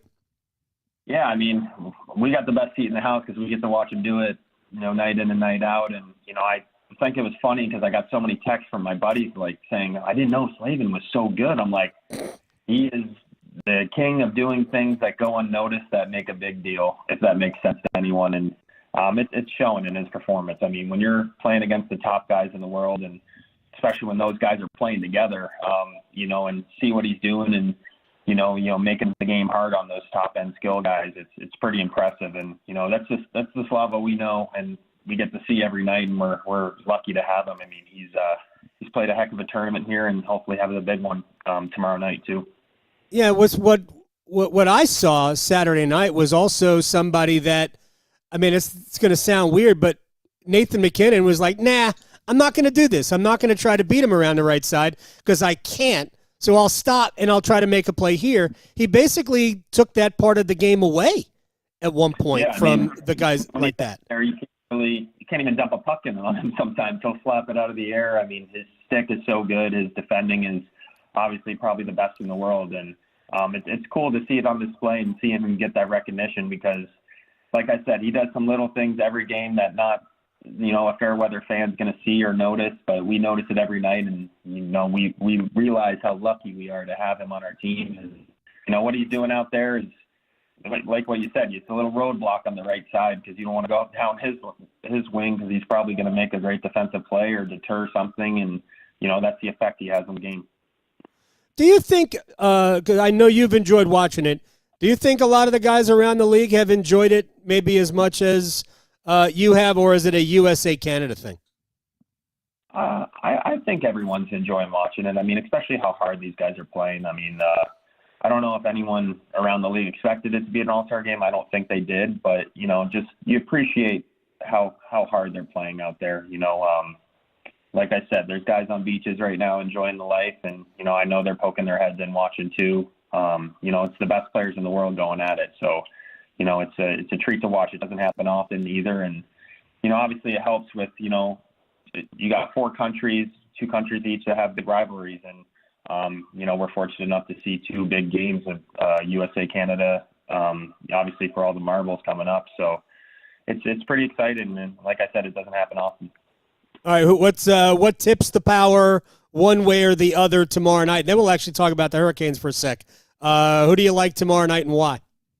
Obviously USA, being an American, and just the way they played that game the first time they played. They set the tone, obviously, with the physicality and the fights, but they controlled the game after that. They have a perfect blend of that offensive style, and they can play defensive. They have the guys to play both ways, and they have the goaltending too. They have the best goaltender in the world, and they just have the perfect match, the perfect blend. I know they're a little banged up, but there's probably other guys banged up too on the other side, so you can't use it as an excuse. And they're going to go do their thing.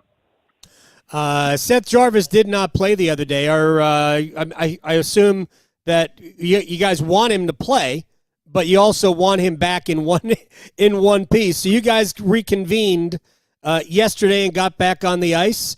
Does everybody seem like refreshed after a week off? Yeah, maybe not the first practice yesterday. Got to shake the sun legs out or whatever you want to say. But we're getting it in. It's a nice reset, as Roddy would say. Just gearing up for the hardest part of the season coming up. The last 30 games, everyone's trying to, get in the race for the playoffs, and you obviously want to find that consistency leading into playoffs. So, like I said, for us to be in a great spot here to work on our game and find that consistency, we're pretty lucky, and we're just going to continue to try to get those points. Shayne Gostisbehere is joining us here. What is the hardest thing about, as somebody who has come into a locker room midseason, what's the hardest thing for the player coming in?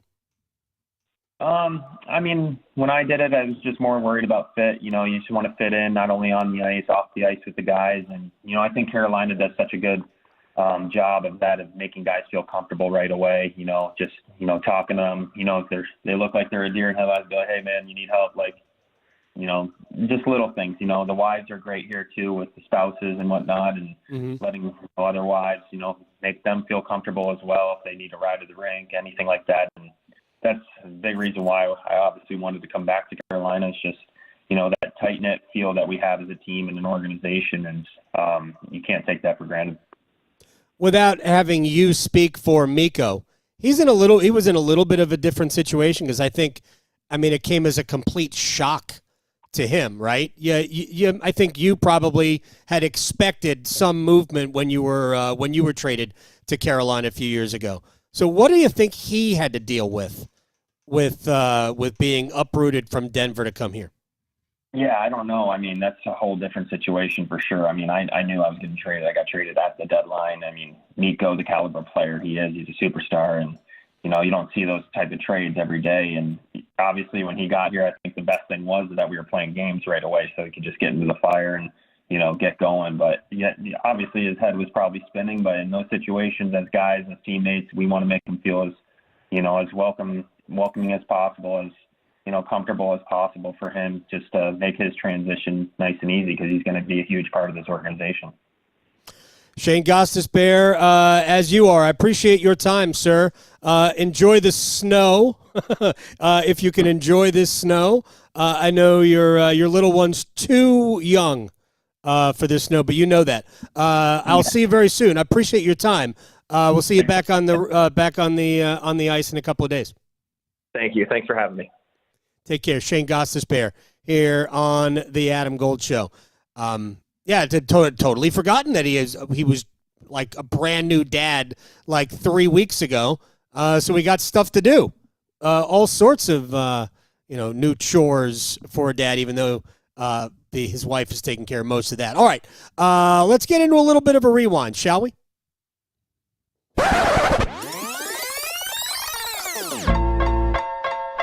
All right, we're going to start with Luke DeCock of the News and Observer about tonight's game in Chapel Hill. UNC fighting for their NCAA at-large lives. NC State fighting just to make the ACC tournament. I asked them to crystallize a game like this. North Carolina can't afford to lose this or any other game between now and Duke. NC State's got a real uphill climb to get to the 6 or maybe even 7 wins it would take to qualify for Charlotte. But I think, all that said, I think this has the potential to be a pretty good game for a couple of reasons. One, North Carolina blew 2 double-digit leads against Syracuse, or almost blew the second. Let Syracuse get within 2 in the final minute. This is not a team that's playing with a ton of confidence right now, as we all know. Syracuse is not a very good basketball team. And it was not a great matchup for North Carolina, or they turned it into a not great matchup as well as Jalen Withers played. So, there is no guarantee that North Carolina comes out and blows anyone's doors off. But the Right. difference in talent and performance between NC State and Syracuse is not massive. And as we saw against Duke and in a couple other games this year, if NC State can get a few shots to fall, that's a team that can gain confidence quickly. And play well for spurts. Obviously, they couldn't prolong it against Duke, but they certainly put a scare into the Blue Devils. And look, if there is an ACC tournament to play for, if their season's going to end in a couple weeks, this is the Super Bowl for NC State. This is it. This is the biggest game they may play the rest of the year. So whatever NC State has left in the chamber, they're going to let it loose here. And I think we may see a little bit of a scenario against Duke where they have a bit of an out-of-body experience. Everything finally goes right for them, and they give Carolina everything the Tar Heels can handle. That's kind of what I expect. I don't expect this to be a UNC walkover. I just don't know that the Tar Heels have it in them, and I think State's going to come with whatever they have left. I go back to that game Monday night game at Cameron Indoor, and I thought the Wolfpack, first of all, played better than Duke. They just don't have nearly the talent, and I thought that was a talent game. Duke didn't play very well. I thought State forced Duke to play one-on-one basketball as opposed to sharing the ball like they normally do. Duke got away with it at the end because they have better players. But to me, that was the Trey Parker that was the coming out party where you went, okay, this guy can positively impact the game. What I don't get is for a 5-game stretch, he averages 20 minutes a game, 12 points a game, and then we get the BC game, and he plays 10 minutes. So I would be using him as the foundation for going forward. And I don't get the sense that Kevin Keatts is doing that. Yeah, and there's been a couple, the couple of sort of strategic decisions this year that I don't understand. I'm not in those meetings with that coaching staff, but the reliance on Jaden Taylor as a scorer for so much of the season is just. It's just not who he is. He's a really good player. He's a really useful player. He's a really good defender. He takes care of the ball. He moves the ball well. He can hit shots when he's open. But I felt like they put way too much pressure on him to sort of make his own shot in key situations. And that's why you ended up with the season kind of going sideways because they could not finish games that they had a chance to win. That wasn't necessarily the scenario against Duke. But, there's been some personnel management, the heavy commitment at the Final Four even to make Brandon Huntley-Hatfield a priority in the portal. Right. And he has not been any kind of an impact player. Obviously we've seen that with other ex-Louisville players. I mean, Tyler Johnson has really struggled at times for Wake Forest, particularly the last 9 seconds of the Florida State game. But so, maybe some of those Louisville guys weren't as good as we thought they weren't. But the pieces have never fit right for State. I certainly have that in common with Carolina. And that team just all year has lacked that one volume scorer who wanted the ball in his hands. They've missed DJ Horn. They missed DJ Horn more than they missed DJ Burns. And they just haven't had anyone step up. Obviously, you'll get if Mike James had been healthy, but that's a lot to put on one guy. They just didn't have that guy who could make that bucket when they needed it and really wanted it. Had that. Jarkel Joyner had that. Terquavian Smith had that. DJ Horn obviously had it. The give it to me, I'll make it. Even if you miss it, you still wanted it in that situation. It just feels like State's been sort of shifting that responsibility around all year, and it's hurt them. And then obviously once things started to turn south, they really did. But I think we saw a little of that from Trey Parker in the Duke game. And so you go, okay, well, maybe this kid, I thought maybe at some point, Paul McNeil was a big time scorer at Richmond County. I thought maybe he would sort of, things would click and you'd see that in the second half, which we haven't. We've seen it, he's played more at times, but we haven't seen that the sort of graceful ease of scoring that he had in high school, which, is typical when you're used to spending the entire game with the ball in your hands. That's a period of adjustment, and some freshmen take a while, but it didn't become like a second half of the season thing, and now NC State's got very little left to play for. So, yeah, I mean, if I'm looking at next year and I'm thinking I'm going to have Trey Parker back and Paul McNeil back, and those are talented guys, I think there's no question about that, even if, McNeil's adjustment to college ball hasn't gone as smoothly or as quickly as NC State probably needed it to. You would think that, hey, we've got however many games left. Let's get those guys some experience. Yep. Let's get those guys some minutes. Let's get them into the deep end of the ACC pool and start thinking about what we're going to do next year. Because they're, if they lose tonight, and they very well could play well and lose, Carolina, for all of its issues, is still a talented basketball team in places. NC State really doesn't have anything left to play for. You really have to start thinking about next year. And even in this transfer portal world, even in the revolving door, blah, blah, blah, all that stuff, you do at some point have to say these young kids have to play. All right, so first of all, that's Luke DeCock, who joined us earlier today. I actually think that tonight's outcome is not the death knell. Like, I know, Graham, you called it a dagger game, right?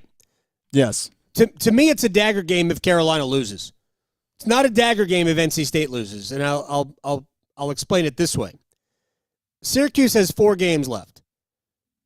To me, NC State, if they win the game at Syracuse, and Syracuse ultimately goes 0 for 4 the rest of the way, which they very well could, then the Wolfpack need 2 wins, if as long as one of them is at Syracuse, to get ahead of Syracuse and make the ACC tournament. And for my money, NC State's season doesn't end with a loss tonight if they can still get into the ACC tournament. Syracuse on 5 wins, State's on 3. The gap isn't that big if the Wolfpack win in Central New York. So I think that, to me, for North Carolina, this game carries a lot more desperation than it does in terms of what it means than NC State. Now, I want to get back to why I think that a guy like Trey Parker needs to be a factor in this game tonight. And I'm not saying that State can't win the game without a big contribution from Trey Parker. But over the course of the season, players emerge as guys who appear to not be afraid of the moment. And I think Trey Parker has done that. And these games, State Carolina, State Duke, right, for the Wolfpack, these are moment games. And I would think that if I'm Kevin Keatts, maybe he didn't play so well against BC and we won the game, but he's a moment player. I want him to be a factor in a moment game. And that's what this is, I believe, for NC State. Big picture is the big picture. I think you should have been focusing on the future, especially when you were in the midst of that 9-game losing streak, when it was obvious that the season, in terms of having a good one, had gotten away from you. But now it's about, I think, turning the page. I'd love to see the freshman, love to see Paul McNeil play a bigger role tonight's game. All right, for Chip Patterson also joins us every Wednesday. And we talked about a lot of different things, and I encourage you to get that. If you subscribe to the Adam Gold Show podcast, do that because the conversation with Chip is great. One of the things that we discussed coming out of the expanded college football playoff that has been proposed is the fact that the SEC and the Big Ten Big Ten already plays 9-game conference schedule, and the SEC is likely to go to a 9-game conference schedule in football. ACC plays 20 in basketball, which is crazy. You don't need that many. But would it benefit, and even though I've been against it, would it benefit the ACC to play 9 games at least within the conference? And Chip Patterson and I talked about it. 100%. Endorsed it enthusiastically. Would love a 10-game schedule. I think that... Yeah, honestly, they might have to. Yeah, I just think that having these long gaps, the lack of frequency with which you see everyone as a player, like if your pitch if your pitch to a college football prospect is come play in the ACC, but then your schedule just has you playing at Stanford, Cal, and Boston College, you're not giving them those big college football environments. You need to be able to have as many games against the programs that care, invest in, and compete in college football at the highest levels. It's good for everybody to be able to have as many of those as possible. And so rotating through the conference, if the conferences are going to get bigger, the conference schedule should get bigger for the experience of the players. Also, then this is the second big piece for me, is the balance of the schedule. Because each of the last 2 years, as the ACC has grown, we have had one team in the ACC championship game that they went out there and they played a pretty tough schedule, and they took care of who they needed to take care of. And then we've also had a team that had an advantageous strength of schedule. That when we sat there in July, we were like, okay, I don't think that Louisville in 2023, SMU in 2024, I don't think they're the best team on paper, but I tell you what, the schedule that they have, they could get there to Charlotte. And each of those times they did, and a credit to Jeff Brom and a credit to Rhett Lashley and what they did, and especially for the Mustangs going 8-0 against that schedule. But it shouldn't be, especially if we're going to have 2 automatic bids to the college football playoff, you shouldn't get a fast pass just based on the fact that this is your year to avoid all the teams that are good.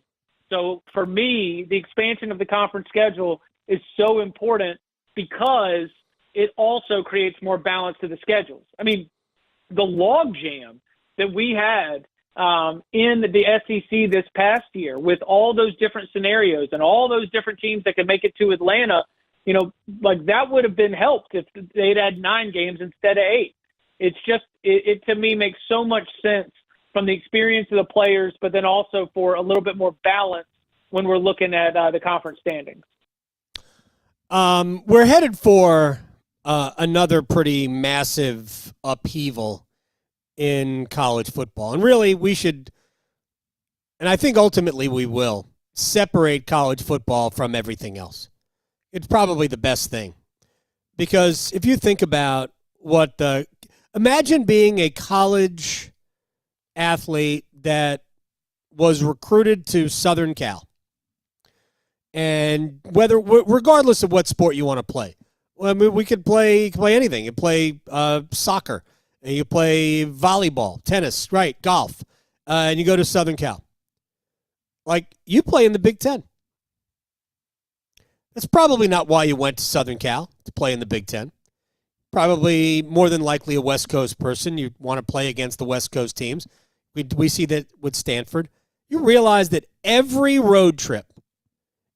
single road trip that Southern Cal and Stanford make, because they're not in the Pac-12 anymore, is at least 2 time zones.